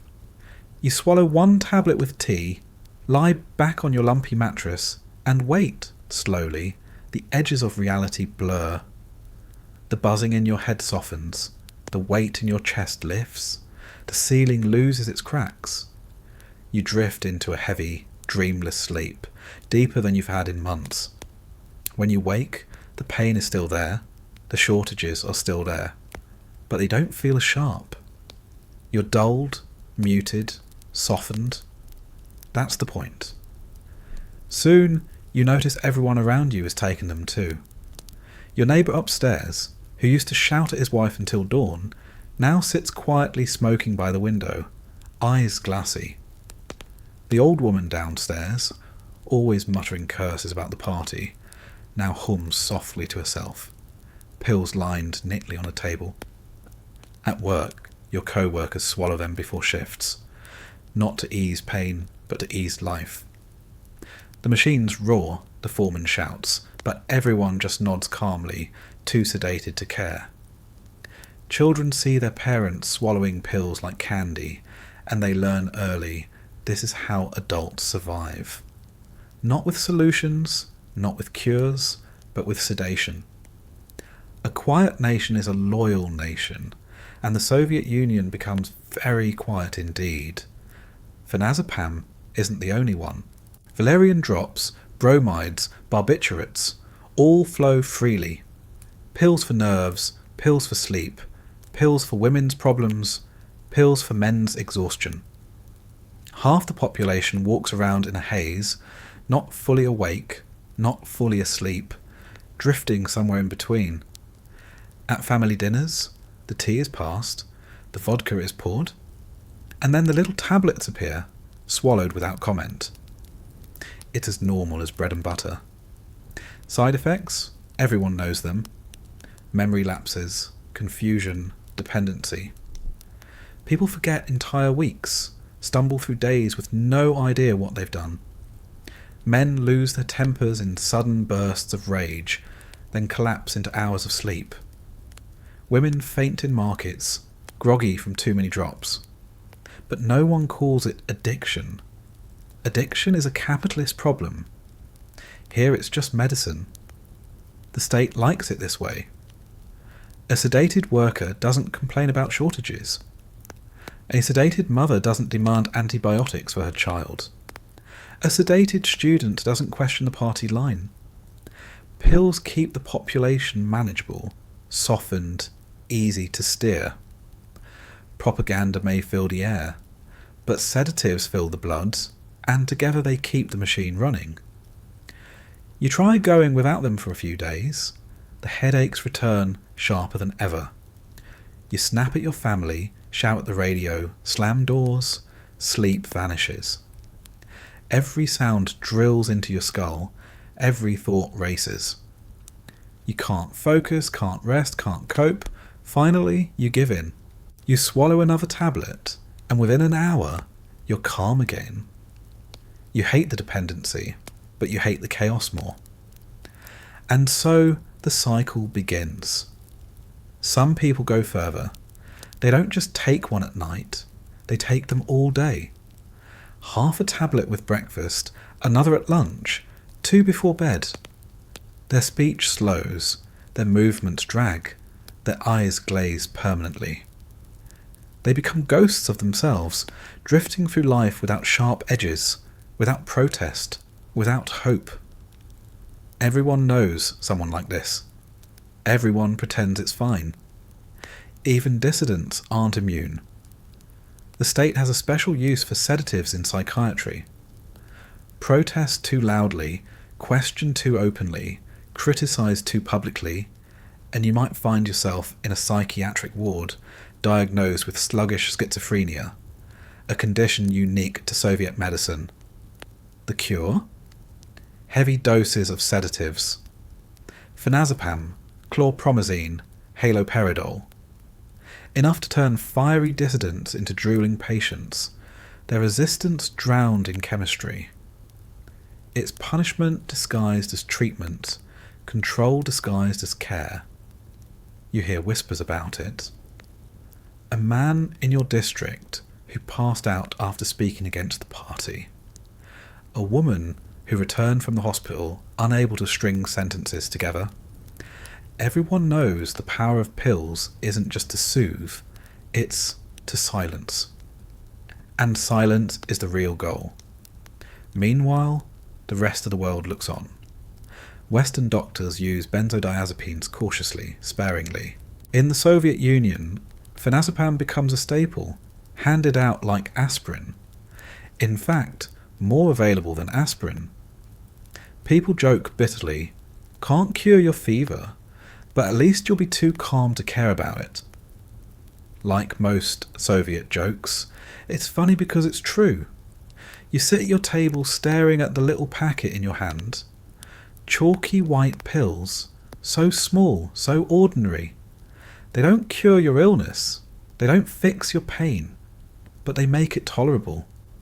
They make you tolerable. You swallow one, lean back, and feel the heaviness creep in. Outside, the courtyard is the same. Grey blocks, broken swings, stray dogs. Inside, your body is the same. Fever, cough, ache. But your mind no longer fights. Calm spreads, soft and heavy. You're not happy, not healthy, not cured, but you're quiet. And in the Soviet Union, that's close enough. You wake before dawn, groggy from the phenazepam tablets you took last night. Your mouth is dry, your tongue thick, your limbs heavy. But the whistle of the factory doesn't care if you're calm, tired, sedated, or sick. The machines must turn, the quotas must be met, and the state demands your body on the line, whether it's fit or not. You rub your eyes, gulp down tea strong enough to strip paint, pull on your stiff boots, and trudge into the grey morning. The factory looms like a fortress, smokestacks pumping black clouds into the pale sky. Inside, the noise hits you like a hammer. Metal grinding, gears clanking, steam hissing. The air tastes like oil and dust, thick enough to chew. Rows of men and women march to their stations, their faces blank, their eyes glazed with fatigue. Everyone is tired. Everyone is overworked. Everyone is sedated at night, then forced awake at dawn. And that's where stimulants come in. You can't keep the machines moving on valerian and vodka alone. You need something sharper, something that cuts through the fog, something that jolts you back to life even as your body protests. For most, that means caffeine pills, bitter chalky tablets handed around like candy. They're sold cheap, packaged in flimsy paper, and taste like you've licked a rusted nail. But they work. Your heart kicks, Your eyelids snap open, your brain buzzes. You're awake, ready, or at least capable, of grinding out another 12-hour shift. The stimulant cycle becomes routine. Sedatives at night to sleep, stimulants in the morning to wake. Your body is a pendulum, swinging wildly between numb calm and jittery urgency. One pill to close your eyes, another to open them, over and over like clockwork. The irony isn't lost on you. The same state that drowns you in tranquilizers also feeds you caffeine to keep you on your feet. Calm at home, sharp at work. It's not medicine, it's management. At the factory gate, you see men trading pills as if they were cigarettes. 2 for you, 1 for me. Take this one, it's stronger. Don't take more than 3, or you'll shake so bad you'll drop a wrench on your foot. Everyone knows the risks: racing hearts, stomach cramps, cold sweats. But everyone swallows them anyway, because what choice do they have? Falling asleep on the line isn't just dangerous, it's punishable. Machines don't wait for yawns. The foreman barks orders, his voice sharp, his eyes bloodshot. He's on the pills too, you can tell. His hands twitch, his words come too fast, his temper snaps at the slightest mistake. He gulps water constantly, but it doesn't wash the bitterness from his tongue. He's buzzing, wired, jittery, but he's awake, and that's all that matters. By mid-morning, the factory hums with chemical energy.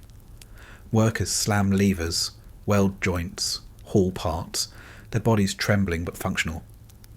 The stimulants don't give strength, just the illusion of it. They don't erase fatigue, just mask it. Underneath, muscles ache, lungs wheeze, nerves fray. But the pills push you forward. 1 more hour, 1 more shift, 1 more quota. Lunch is no relief. The cafeteria serves watery soup, grey bread, maybe a slice of greasy meat if you're lucky. You eat quickly, swallow another pill with tea, and head back to the floor.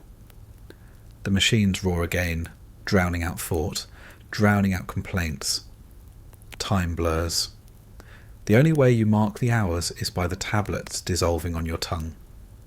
By evening, your heart races, your stomach churns, your head swims. The pills have done their work, but the crash is brutal. You stumble home, body buzzing with leftover energy you can't burn off, brain fried from the constant noise. You collapse onto your sagging bed, exhausted but unable to sleep. So you reach again for the sedatives. 1 tablet, maybe 2, and the pendulum swings back the other way. This cycle isn't just yours, it's everyone's. Entire factories run on it. Workers sedated to keep them compliant at night, then stimulated to keep them productive by day. The state doesn't call it drugging, it calls it medical support. But everyone knows what it really is: chemical control of the workforce. A body can only take so much, and when it breaks, there are plenty more lined up to replace it. Some workers push it too far. You see them collapse on the line, twitching, hearts pounding out of rhythm. You hear of men dying young, their bodies worn out not just by labour, but by years of pills yanking their systems back and forth. But no one talks about it openly. Death on the job is bad for morale, and morale is already low.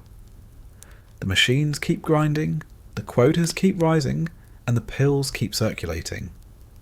Occasionally, someone tries to quit.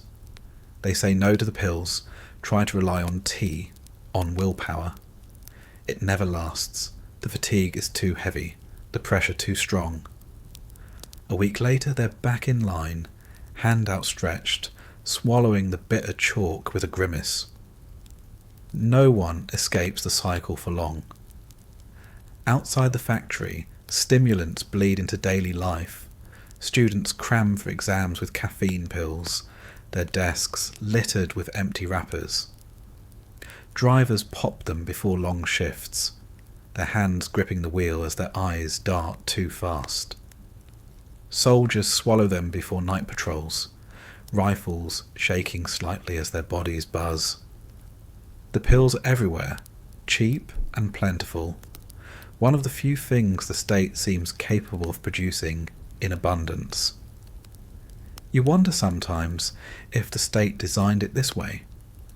Calm the people enough to prevent rebellion, then jolt them awake enough to keep producing.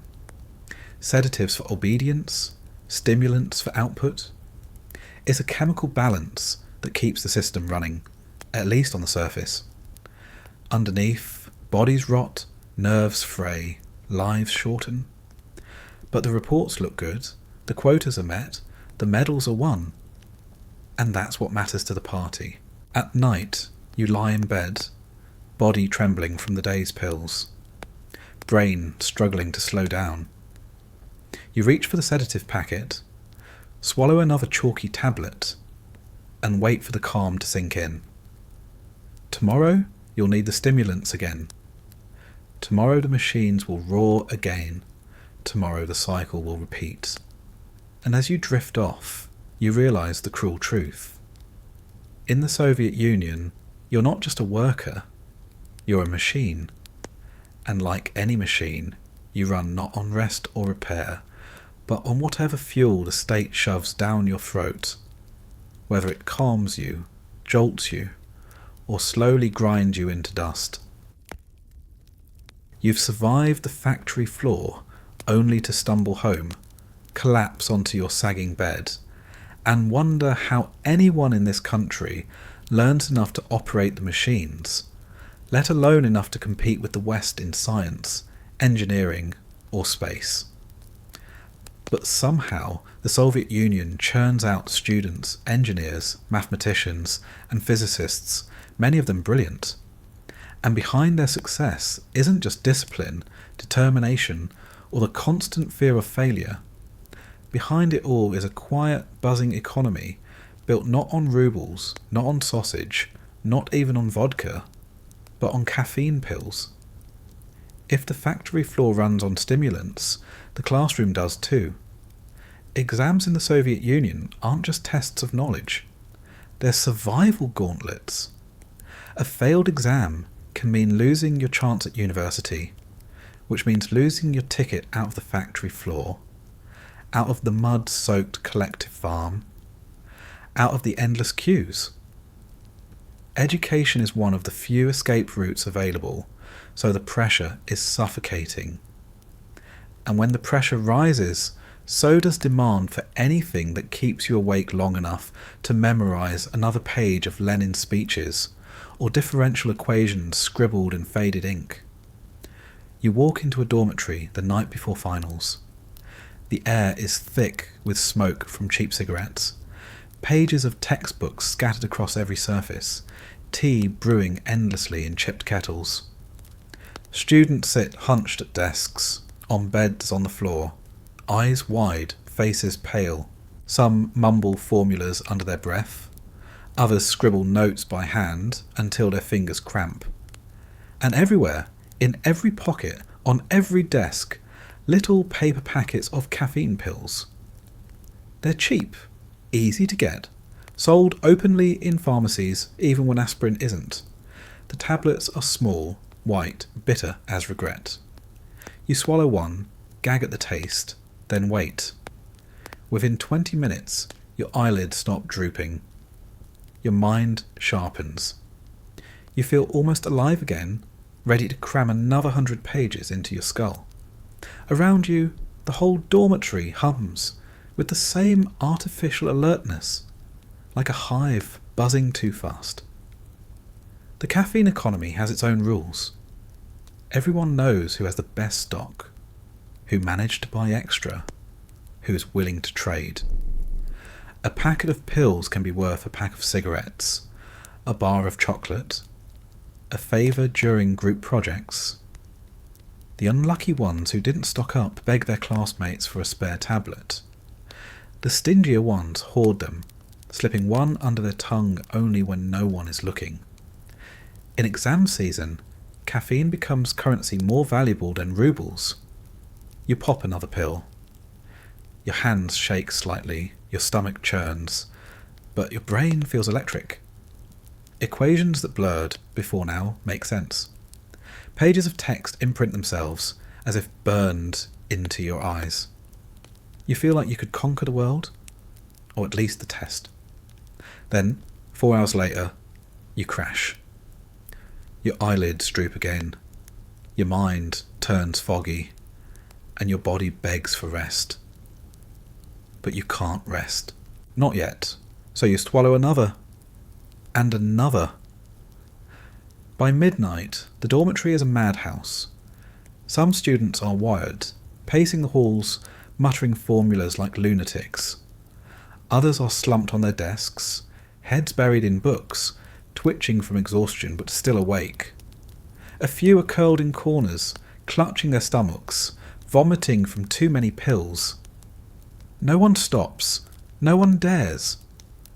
Tomorrow is the exam, and the only thing worse than nausea, jitters, or heart palpitations is failure.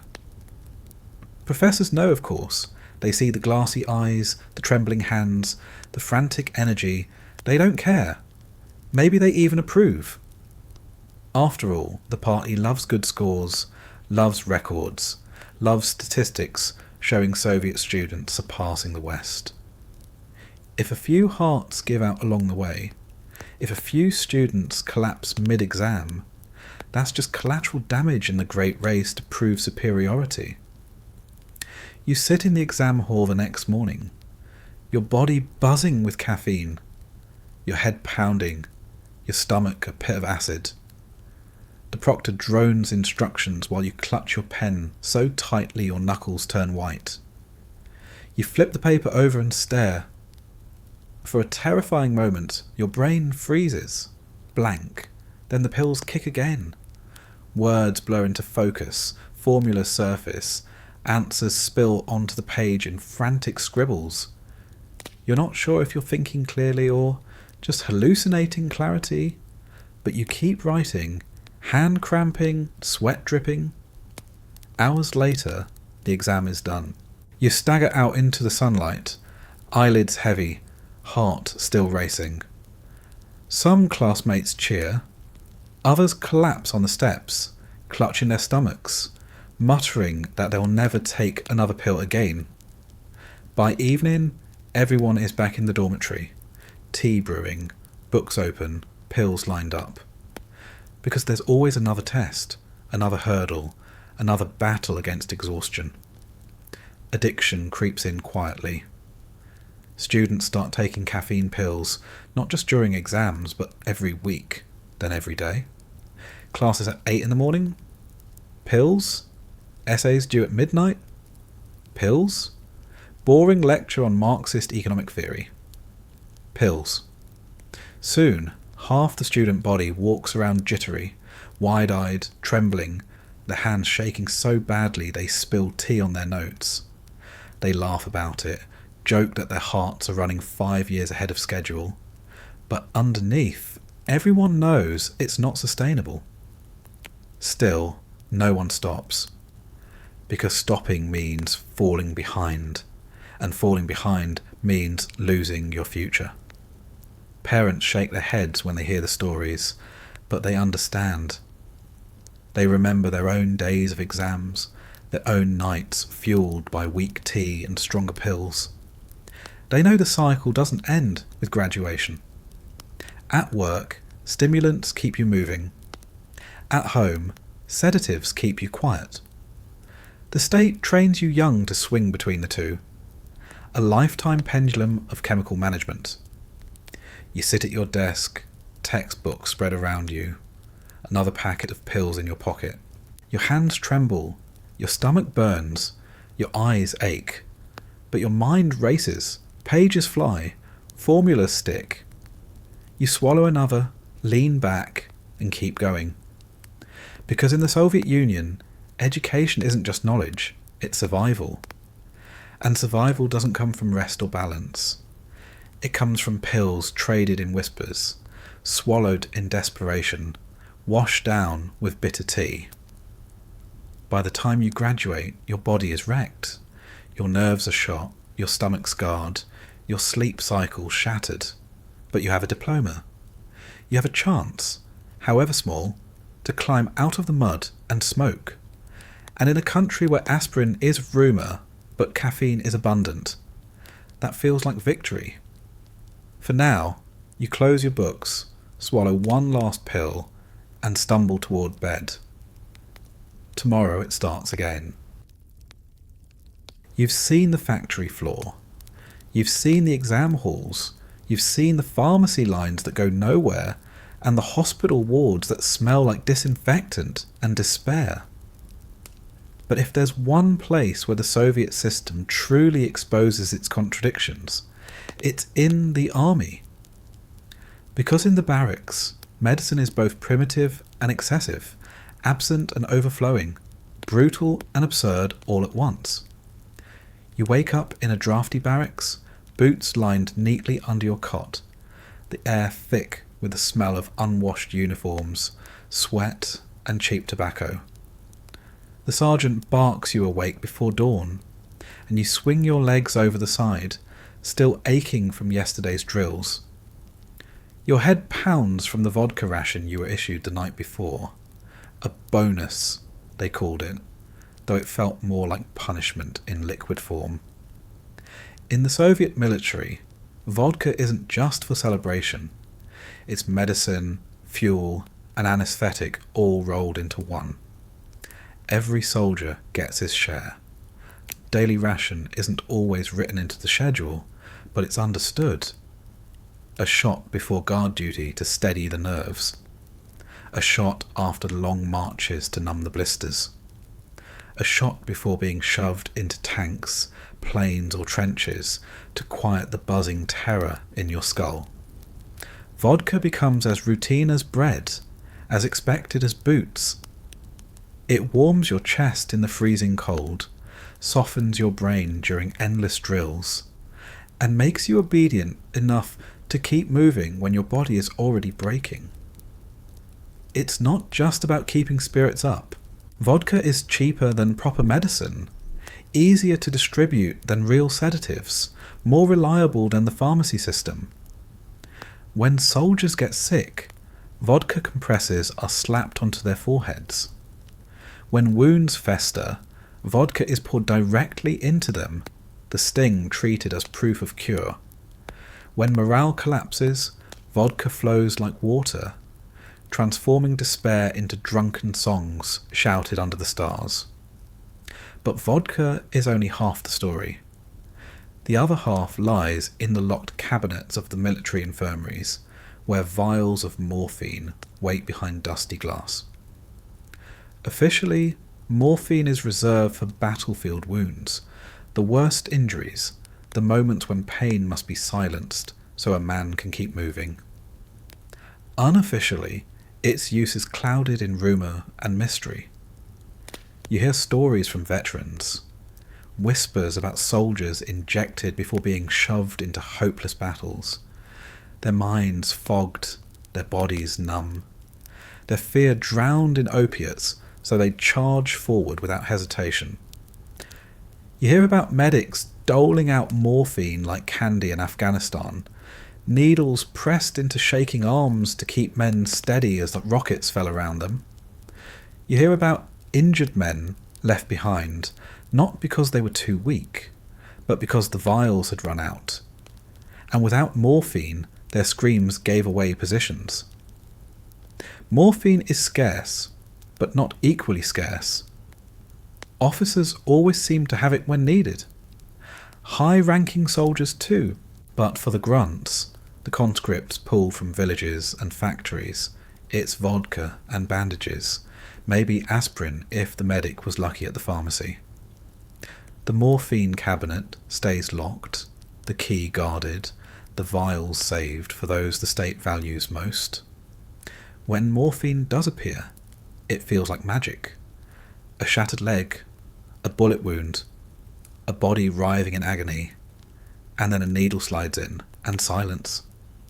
The eyes glaze, the breathing slows, the body relaxes. pain dissolves into nothingness. For a moment it feels like mercy. But mercy is rationed too, and morphine isn't always given. Sometimes you watch men scream until their voices break, their pain untreated because the vials are too precious to waste on nobodies. Outside of battle, the rumours grow stranger. Soldiers whisper about morphine stolen from infirmaries, traded on bases, injected in secret by men desperate to escape the boredom and brutality of barracks life. Addiction blooms quietly in corners, unspoken, unacknowledged, hidden behind excuses of injuries that require repeated doses. No one admits it out loud, but everyone knows someone who can't go a week without the needle. Meanwhile, vodka fills every gap morphine leaves behind. It keeps men compliant, keeps tempers high, keeps fists flying in barracks brawls. Nights end in drunken songs. Mornings begin with pounding heads. Afternoons are spent drilling with livers already failing. Commanders tolerate it, even encourage it. A drunk soldier is easier to manage than a rebellious one. A drunk platoon still marches, still fights, still obeys orders, even if their hands shake and their eyes blur. And then there are the stimulants. Soldiers on long night patrols swallow caffeine pills by the handful, their eyes wide, their hands trembling on rifles. Tank crews pop them before missions, their nerves buzzing inside steel coffins that shake with every gear shift. Pilots take them before long flights, strapped into cockpits that feel like coffins with wings.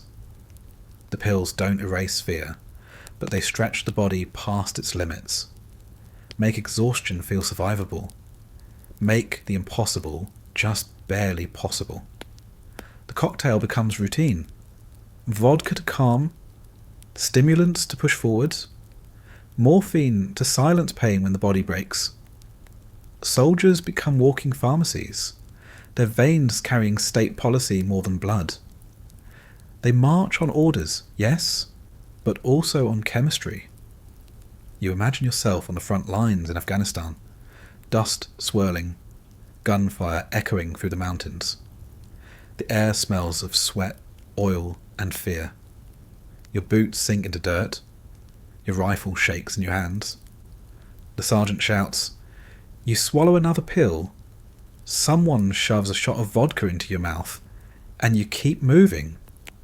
A bullet strikes a comrade. He falls screaming, and the medic kneels beside him. For a moment you hope, then you see the medic's hands are empty. No morphine today, just a bandage, just a muttered curse, just more vodka splashed onto the wound. You look away.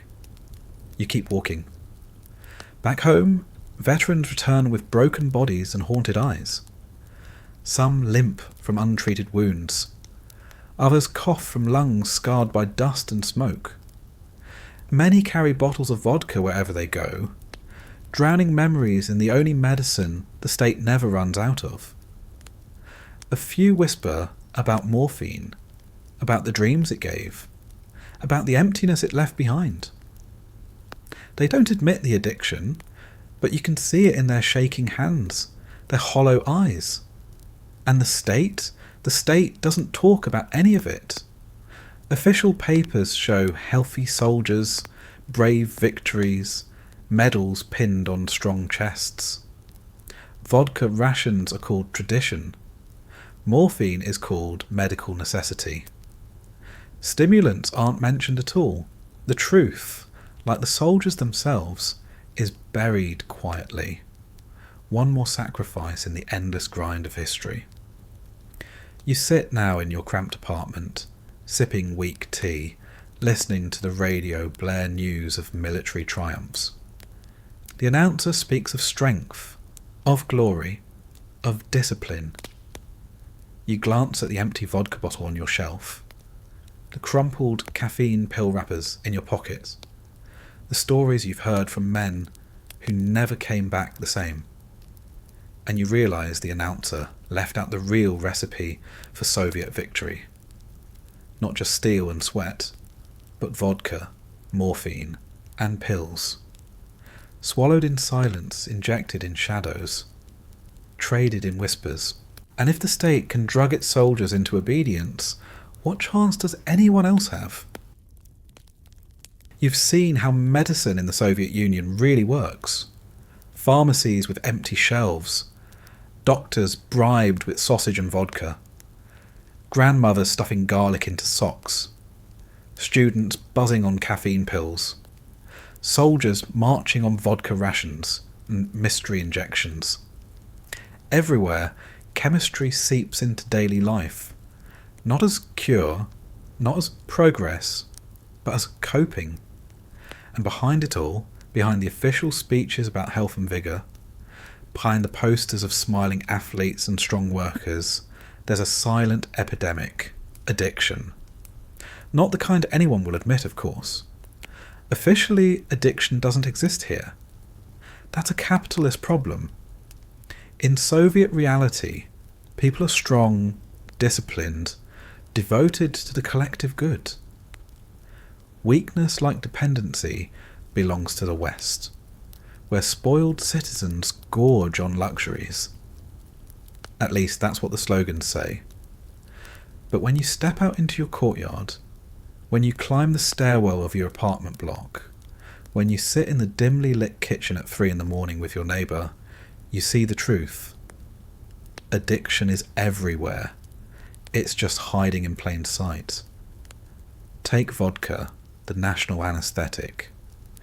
It's handed out in barracks, poured at every wedding, used as disinfectant, medicine, bribe, and lullaby. But it isn't just tradition, it's dependency. Men stumble home nightly, eyes glazed, words slurred, bodies collapsing onto stairwell landings. Women sit at kitchen tables, sipping from glasses filled too often, claiming it helps them sleep. Pensioners line up at liquor stores, clutching their ration money, more desperate for their bottle than for bread. Nobody calls it addiction. They call it culture. They call it stress relief. They call it Russian soul. But you see the children hiding in bedrooms while fathers shout drunkenly in the kitchen. You see the bruises. You see the broken furniture. And you know it's modern culture. Then there are the pills. Valerian drops, bromides, barbiturates, phenazepam. They flow from clinics like water because they're cheap, easy, and politically useful. Whole neighbourhoods move like sleepwalkers. Eyes dull, steps slow, moods flattened into quiet compliance. Housewives swallow tablets to handle screaming children. Workers swallow them to handle 12-hour shifts. Students take them after caffeine binges to crash into dreamless sleep. No one says the word dependency. No one dares. But the glassy stares, the slurred words, the desperate need for another packet before bed, these are addictions, just dressed in white coats and paper prescriptions. Even in hospitals, addiction thrives. Patients lie in rows of beds, receiving injections of sedatives or painkillers. Some recover. Some return weeks later, asking for the same injections, insisting on new symptoms. Nurses know, doctors know, but they look away. It's easier to give another dose than to argue, easier to keep patients quiet than restless, and so dependency is fed, patient by patient, until it becomes just another silent function of the system. The black market feeds it too. Pills, powders, injections, traded in stairwells, alleys, factory bathrooms. A man buys antibiotics one week, then asks quietly about something stronger the next. A woman trades her ration coupons not for food, but for tranquilizers. Students who once took caffeine for exams now crave it daily, unable to face a single lecture without the buzz. The black market doesn't care about health. It cares about demand. And demand for escape, for numbness, for something, anything that changes reality is endless. Addiction hides in families. You visit your neighbour and see a jar of valerian always on the table, half empty, always refilled before food. You see children stealing sips of vodka when parents aren't looking, learning early that intoxication is part of adulthood.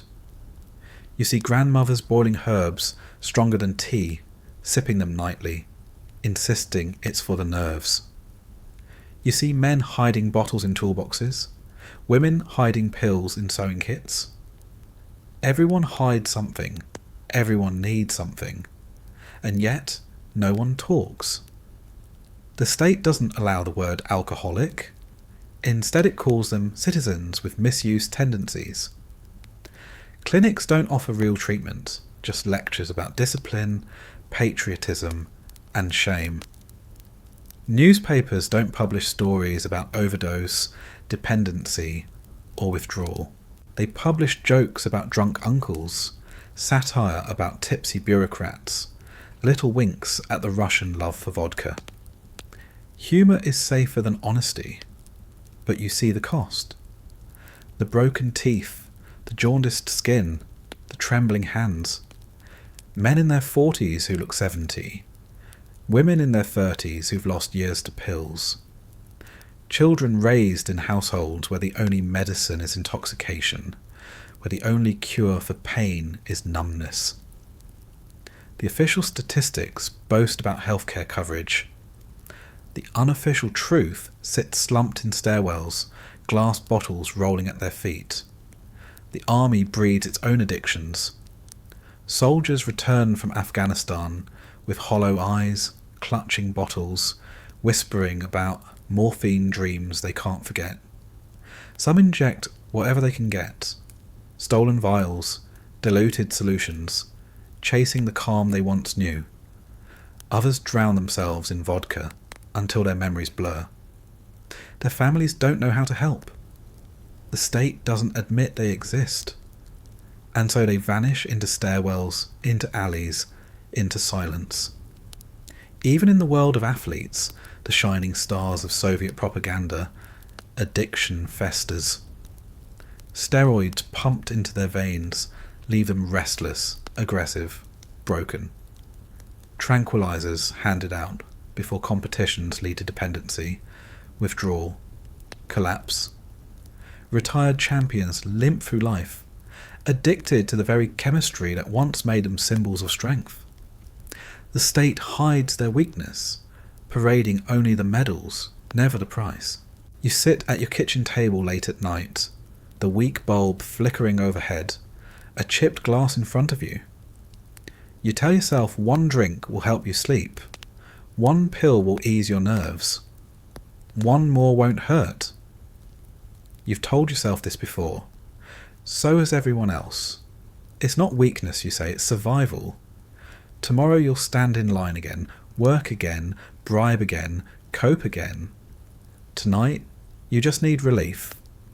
You swallow the pill, you take the drink, and you don't say the word. Because in the Soviet Union, addiction doesn't exist. At least, not officially. It hides in shadows, in kitchens, in stairwells, in bodies, slowly unravelling under the weight of shortages and silence. It hides because the state prefers silence. And silence, after all, is the easiest drug of all. By now, you've seen how the Soviet Union lived on chemistry. Vodka for pain, garlic for colds, phenazepam for nerves, caffeine for exams, morphine in whispers, pills from the black market, addiction in stairwells, all of it humming quietly underneath official slogans about health, strength and discipline. So it makes you wonder, what about drugs in the way the West talks about them? What about heroin, cocaine, marijuana, the great scourges that newspapers scream about today? In the Soviet Union, the answer is simple. They don't exist. At least not officially. You flip through the pages of Pravda, the state newspaper, and you'll find plenty of headlines about American drug epidemics, British junkies, French degenerates. Columns of scolding prose describe Western cities overrun by addicts, needles in parks, heroin in discos. Each story ends with the same smug conclusion. This is what happens when capitalism rots the soul. Drugs are a disease of the West, a symptom of greed, consumerism, and moral collapse. Here, in the land of socialism, the problem doesn't exist. Soviet citizens are too disciplined, too pure, too protected by the collective spirit. And yet, you live here, you walk the stairwells, you hear the whispers, you know that anything officially denied usually exists twice as much in secret, and you start to see the cracks, the young man in your block who was sent to the hospital for nervous exhaustion and came back thinner, shaking, eyes hollow. The student at the university who suddenly stopped showing up to lectures, whose friends muttered about him falling in with the wrong group. The neighbour's nephew in the army who came home from Afghanistan with not just scars but cravings, muttering about powders and needles that made him forget the war. The truth is, drugs did exist in the Soviet Union. They just weren't called drugs. They weren't admitted. They weren't fought the way they were in the West. And because they weren't fought, they spread in silence, hiding in the cracks between vodka bottles and pharmacy pills. The first drug of choice was often the simplest: poppy. In villages, poppies grew freely, their seeds used for baking, their pods boiled into teas that soothed pain and dulled the senses. Officially, harmless. Unofficially, a gateway into opiates. In backyards and kitchens, peasants brewed poppy concoctions for aches, for nerves, for sleep. Children sipped them when sick. Adults drank them when weary. Old men relied on them nightly. No one called it addiction. It was just tradition. Then there were the stronger versions. In hospitals, morphine was rationed, reserved for soldiers and severe cases. But vials leaked out, stolen by nurses, sold on the black market, passed hand to hand. Soldiers returning from Afghanistan whispered about heroin, cheaper and more available there than bread, smuggled back in pockets, hidden in luggage, spread quietly into Soviet cities. Addiction followed, but no one acknowledged it. Families simply said their son was sick, weak, troubled. Hospitals shuffled patients into psychiatric wards, pumped them full of sedatives, then sent them home quieter, but not cured. Cannabis appeared too, though not in the glossy forms the West imagined.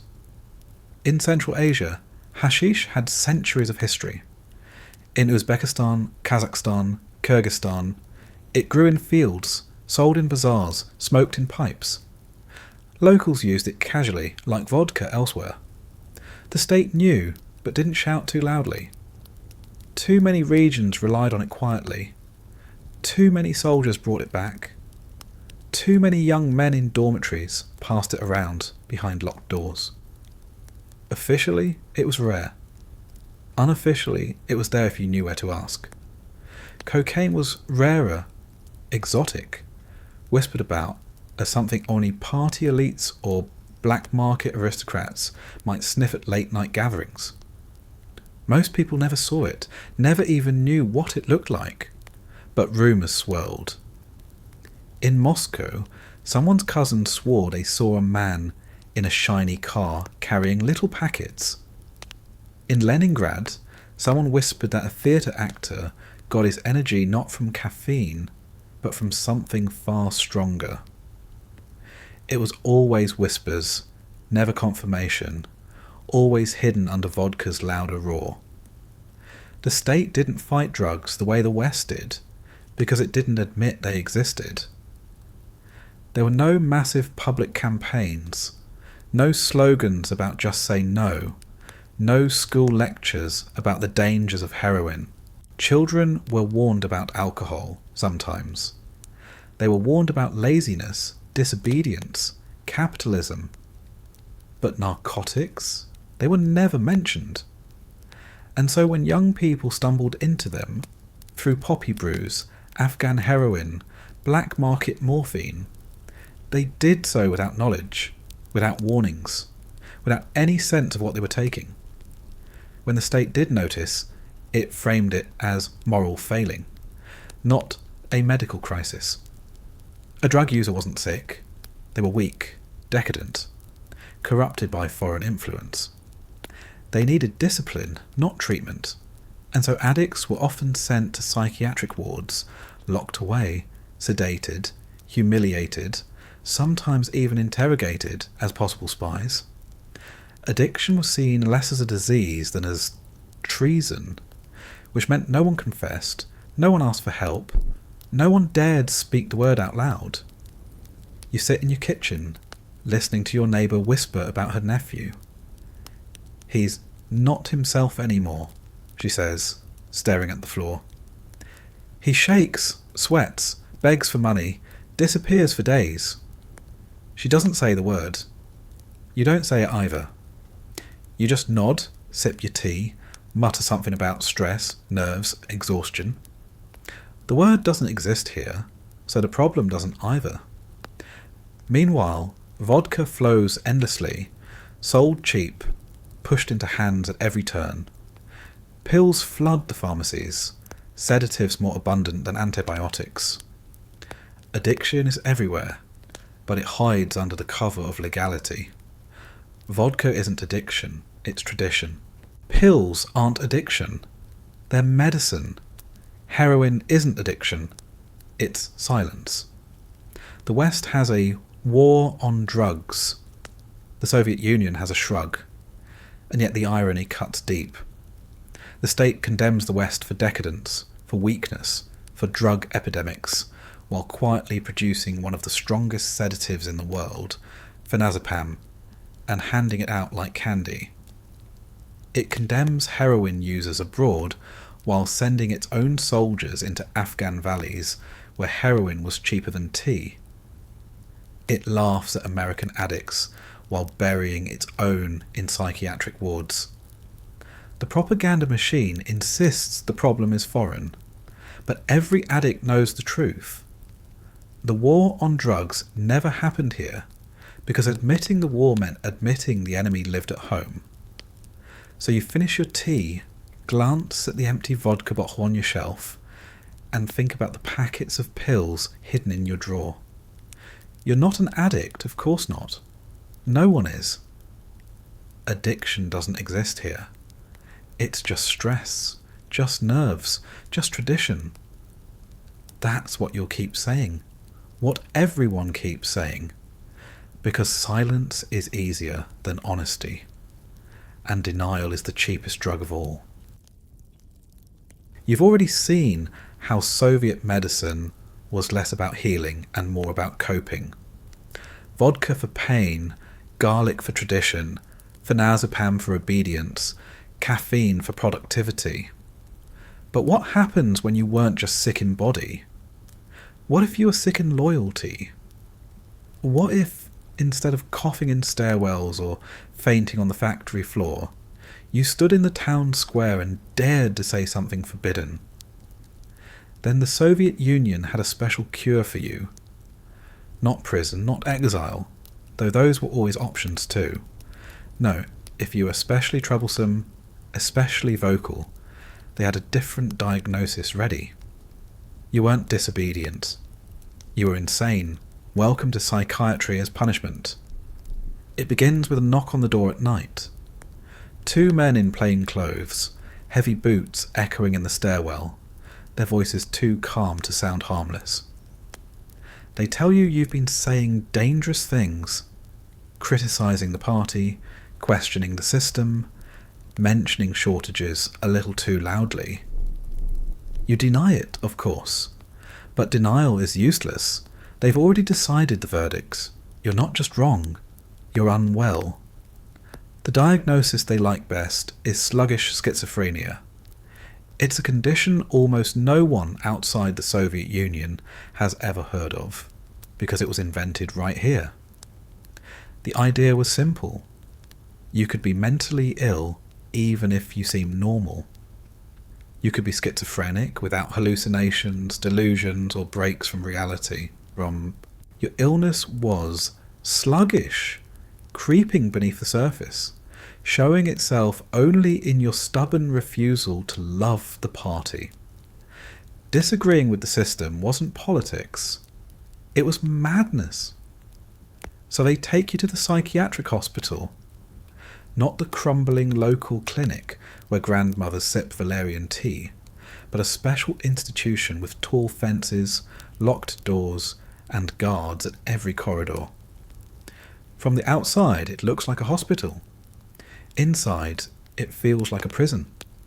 The beds are lined in rows, the walls painted in the same shade of grey-green as military barracks, the windows barred. You're not here to heal. You're here to be silenced. The doctors meet you with professional detachment, white coats, clipboards, polite smiles. They ask you questions, not about your health, but about your politics. Do you support socialism? Do you trust the party? Do you believe the Soviet Union is the best country in the world? If you hesitate, if you answer with anything less than full enthusiasm, they jot notes and nod knowingly. More symptoms of sluggish schizophrenia. You're proving their point simply by existing. Then the treatment begins. Sedatives, tranquilizers, antipsychotics, powerful doses, far beyond what any real patient might receive. They don't care about side effects. They don't care about withdrawal. They don't care about your health at all. They care about quieting you, breaking you, making sure your voice never rises again. They inject chlorpromazine, one of the strongest antipsychotics in the Soviet arsenal. Your muscles stiffen, your mouth dries, your eyelids droop. You feel trapped in your own body, heavy and sluggish, unable to think clearly. They add haloperidol, another hammer of a drug, flooding your system until your thoughts slow to molasses.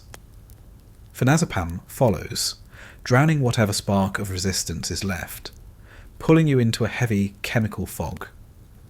Days blur. You shuffle through the ward like a ghost, lips cracked, hands trembling, mind too dulled to form words. Other patients sit slumped in chairs, drooling, twitching, eyes glazed. Some are truly ill. Many are like you, too outspoken, too stubborn, too unlucky. All are drugged into the same vacant compliance. The nurses don't ask questions. They hand out tablets, fill syringes, strap patients down when necessary. To them, you're not a dissident, not a political prisoner, not a voice of dissent. You're just another diagnosis, another sluggish schizophrenic, another excuse to open the medicine cabinet. The drugs keep you quiet, the drugs keep them safe. Outside, your family receives letters. Short, vague, censored. You're receiving treatment. You're under observation. They don't know that treatment means chemical lobotomy. That observation means sedation so deep you forget your own name. They write back with careful words, terrified their letters will be read, terrified honesty will only make things worse. In time, the drugs reshape you.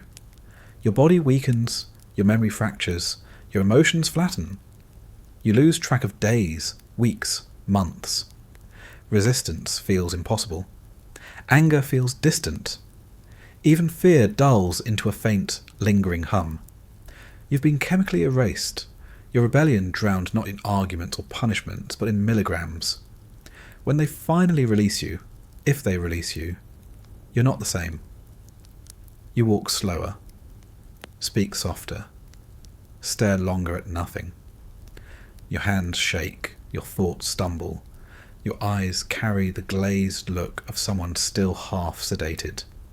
Neighbours whisper, Some believe you were sick all along.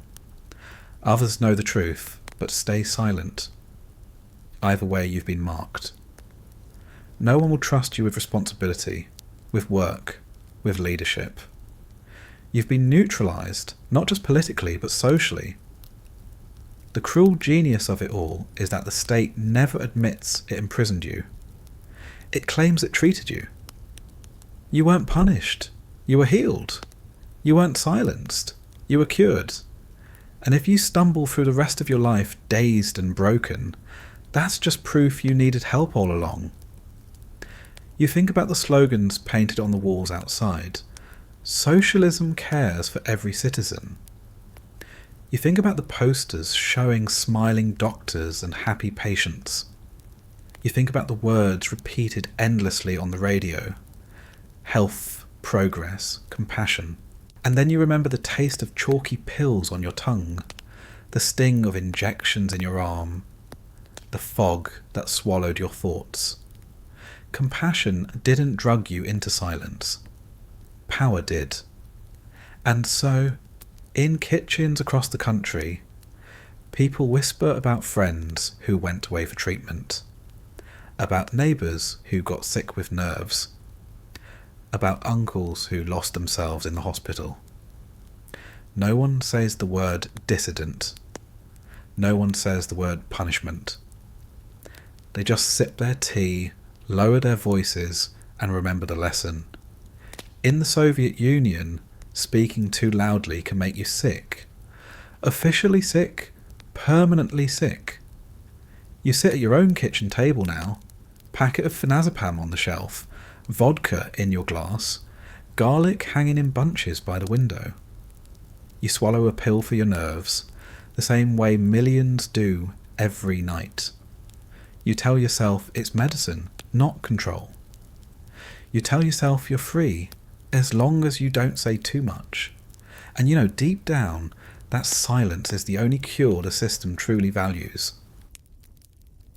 You've swallowed garlic cloves, choked down chalky aspirin substitutes, bribed doctors for antibiotics, drifted off on phenazepam, jolted awake with caffeine tablets, rubbed vodka on your chest, and maybe, if you were unlucky, found yourself strapped to a hospital bed with a needle of haloperidol sliding into your veins. After all that, you might assume the system at least knew what it was doing. But this is the Soviet Union, which means medicine is never just medicine.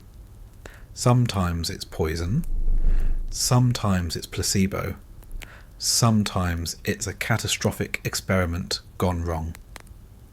Welcome to the world of overdoses, side effects, and failures so strange they'd be funny if they weren't so deadly.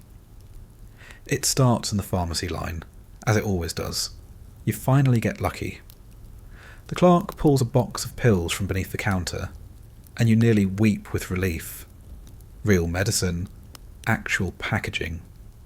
No handwritten labels or mysterious brown bottles. You rush home, tear it open, swallow the recommended dose, and wait. Within hours, your stomach cramps, your skin itches, your head spins. You've just learned the hard way that quality control isn't exactly a strong suit of Soviet pharmacology. Pills often vary wildly in strength, from useless dust to near-lethal concentrations. Sometimes you get nothing. Sometimes you get too much. Sometimes you get side effects no one bothered to study. Overdoses become almost routine. Children are given spoonfuls of cough syrup, so sugary and thick it might as well be molasses spiked with ethanol. Parents pour in another spoonful just in case. Hours later, the child sleeps deeply. Too deeply, breathing shallow, lips pale. Was it too much? Was it contaminated? No one knows. The instructions on the bottle were vague. The measuring spoon was lost years ago, and the doctors don't answer their phones. Then there are the sedatives. Phenazepam, bromides, barbiturates, all powerful, all handed out freely, all easy to overuse. A tablet for sleep turns into 2, then 3, then 4, until you wake up in the hospital days later.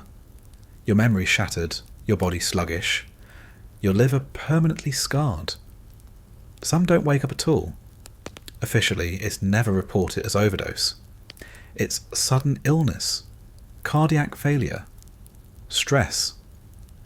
Families whisper the truth in kitchens, but the paperwork insists the patient simply lost the battle against nerves. In factories, stimulants cause their own disasters. Workers swallow handfuls of caffeine pills to stay awake on 12-hour shifts, hands trembling, hearts racing. One wrong step, one slip of a wrench, one spasm at the wrong moment, and the machine doesn't forgive. Accidents multiply. Fingers severed, arms crushed, bodies dragged into gears. Official reports blame carelessness. Nobody mentions the jittering hands, the pills traded in the locker rooms, the way stimulants pushed bodies past breaking. Strange side effects are everywhere. Bromides, once popular sedatives, leave people sluggish, confused, and sometimes permanently dulled. Barbiturates knock you out, but leave you addicted. Phenazepam erases not just anxiety, but memory, leaving you wandering through days like a ghost. Even the supposedly harmless valerian drops stain your teeth brown and leave your breath smelling like a compost heap. And then there are the pharmacology fails.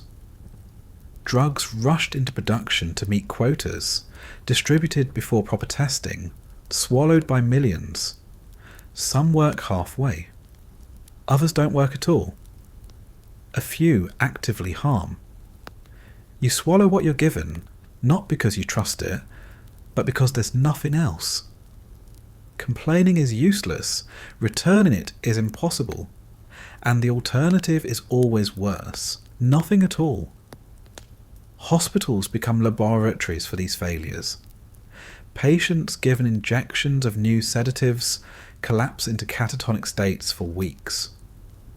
Children dosed with strengthening tonics break out in rashes, their bodies shaking. Elderly patients receive so many conflicting pills that no one knows which symptom is from illness and which from the cure. Doctors shrug, nurses roll their eyes, patients suffer in silence. Science in the Soviet Union was advanced in theory, but in practice, pharmacology often looked like trial and error performed on the entire population. Some stories turn absurd.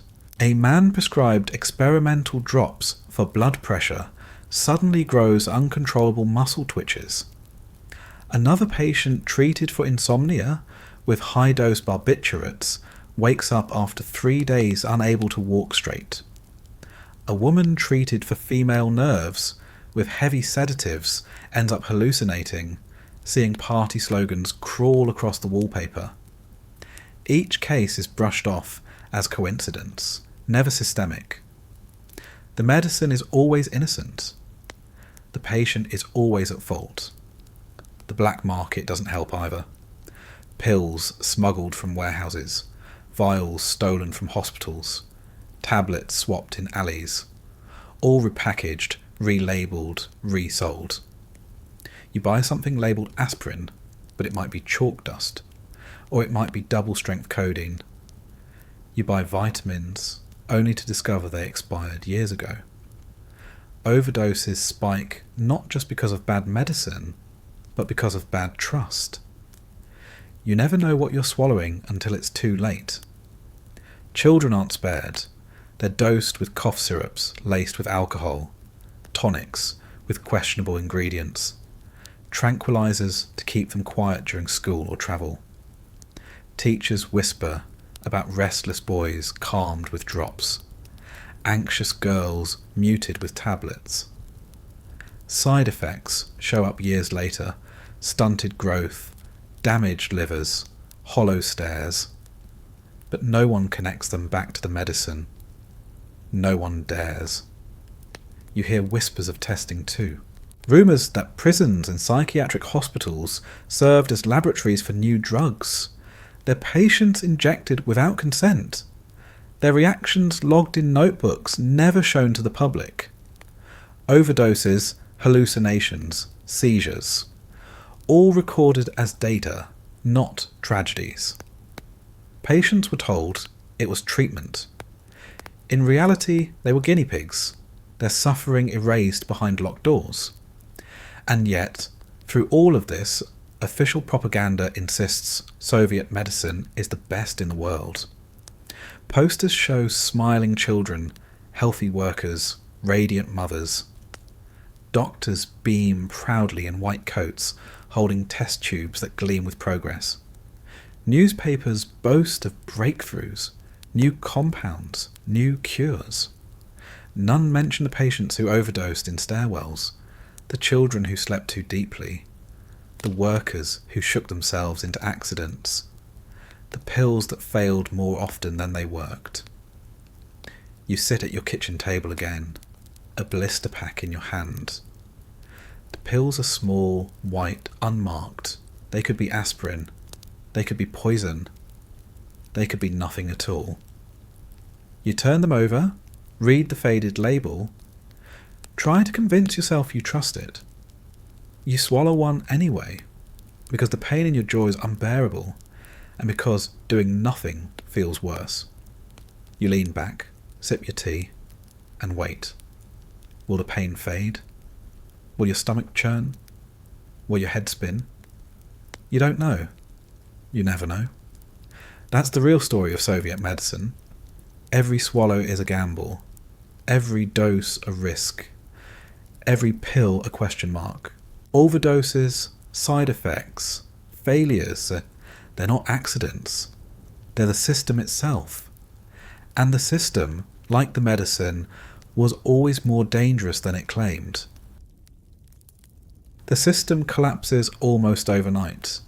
The banners come down, the slogans fade, the statues are toppled, and suddenly you're told the Soviet Union no longer exists.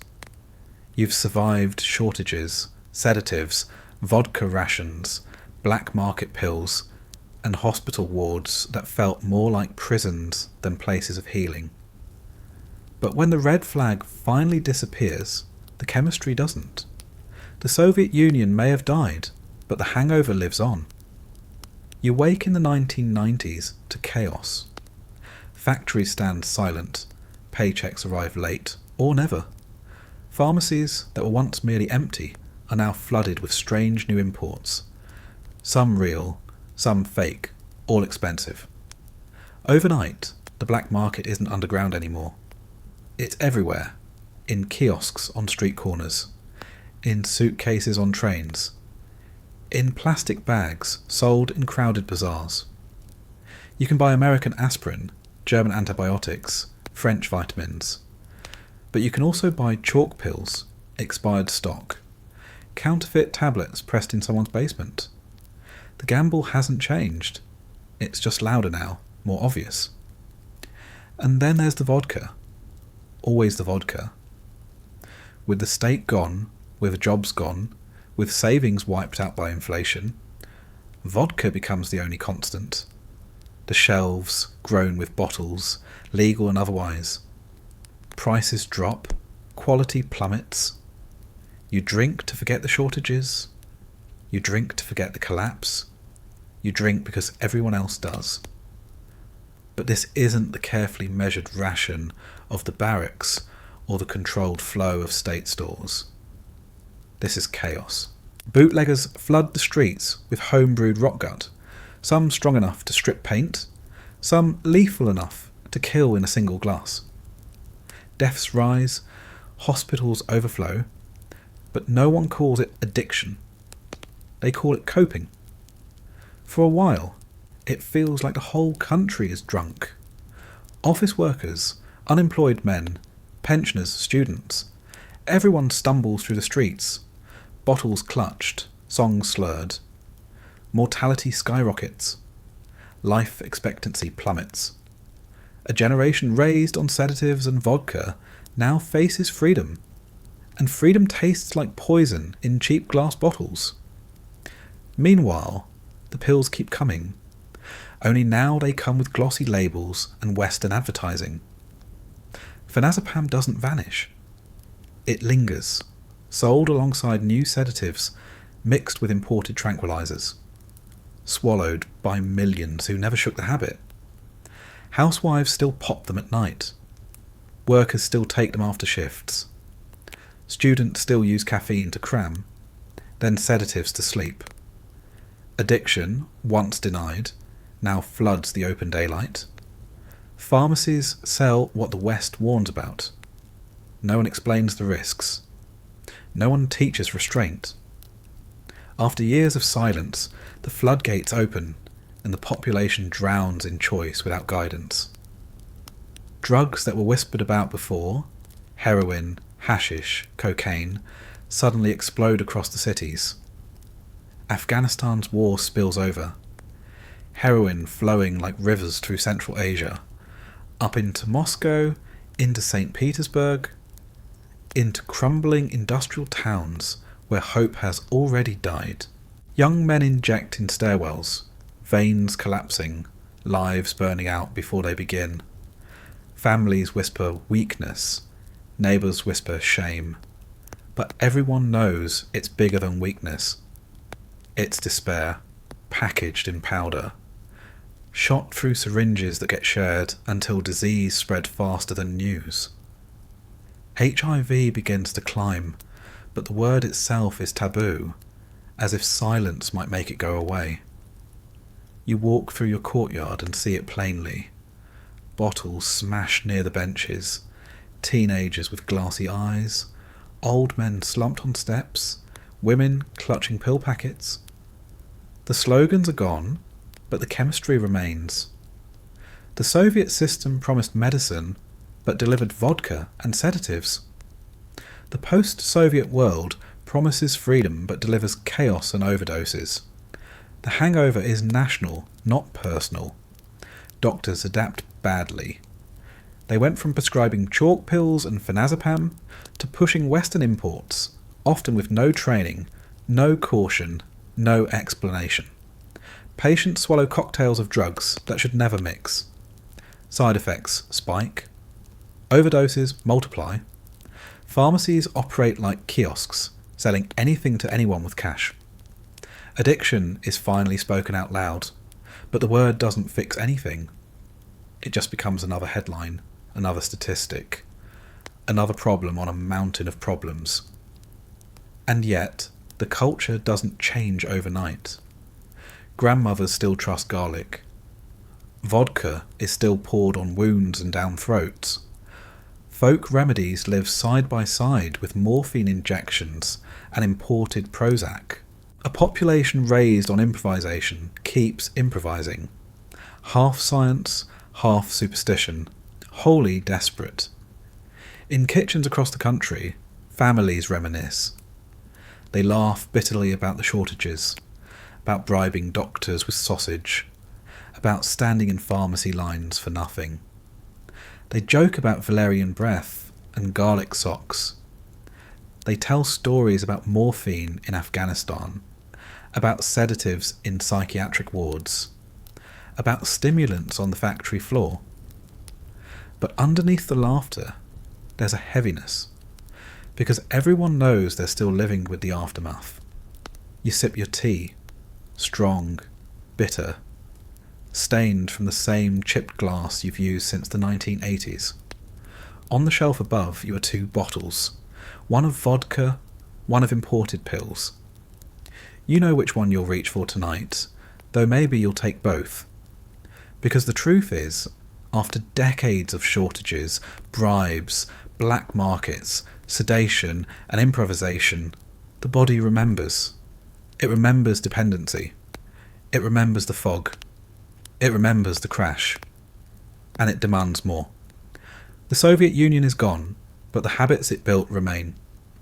The hangover isn't just chemical, it's cultural. It's a nation still reeling, still staggering, still trying to find balance after generations of being drugged into silence, shocked into productivity, numbed into obedience. Some recover, many don't, and the memory of it lingers. like the taste of cheap vodka on the tongue, like the bitterness of chalky pills, like the smell of disinfectant in a hospital that never cured anyone. You lean back in your chair, stare out the window at the grey courtyard below, and realise this is the real inheritance of the Soviet medical experiment. Not health, not progress, not strength. A nation staggering on, eyes glazed, stomachs burned, veins scarred. A hangover that stretches not for hours, not for days, but for generations. And in some small, grim way, you accept it. Because when you've lived your whole life after the dose, sobriety doesn't feel like normal. It feels like loss. So here you are, sitting at the end of a long journey through pills, potions, vodka bottles, hospital wards, and kitchen tables. You've seen what it meant to live in a world where medicine wasn't about healing, but about surviving. Where pharmacies gave you nothing, where hospitals made you worse, where doctors needed sausage more than rubles, and where grandmothers with garlic and vodka were often the best hope you had. And maybe as you think about it now, lying there in the quiet, you can almost feel the weight of it.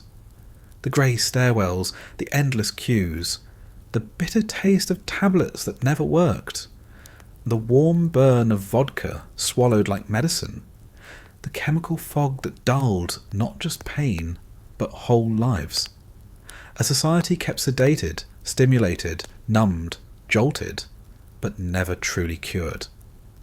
It was a system built not on health, but on coping. Coping with shortages, coping with pain, coping with silence. And when the system itself collapsed, the coping didn't vanish. It lingered, like a hangover, like a shadow stretching forward into the years that followed.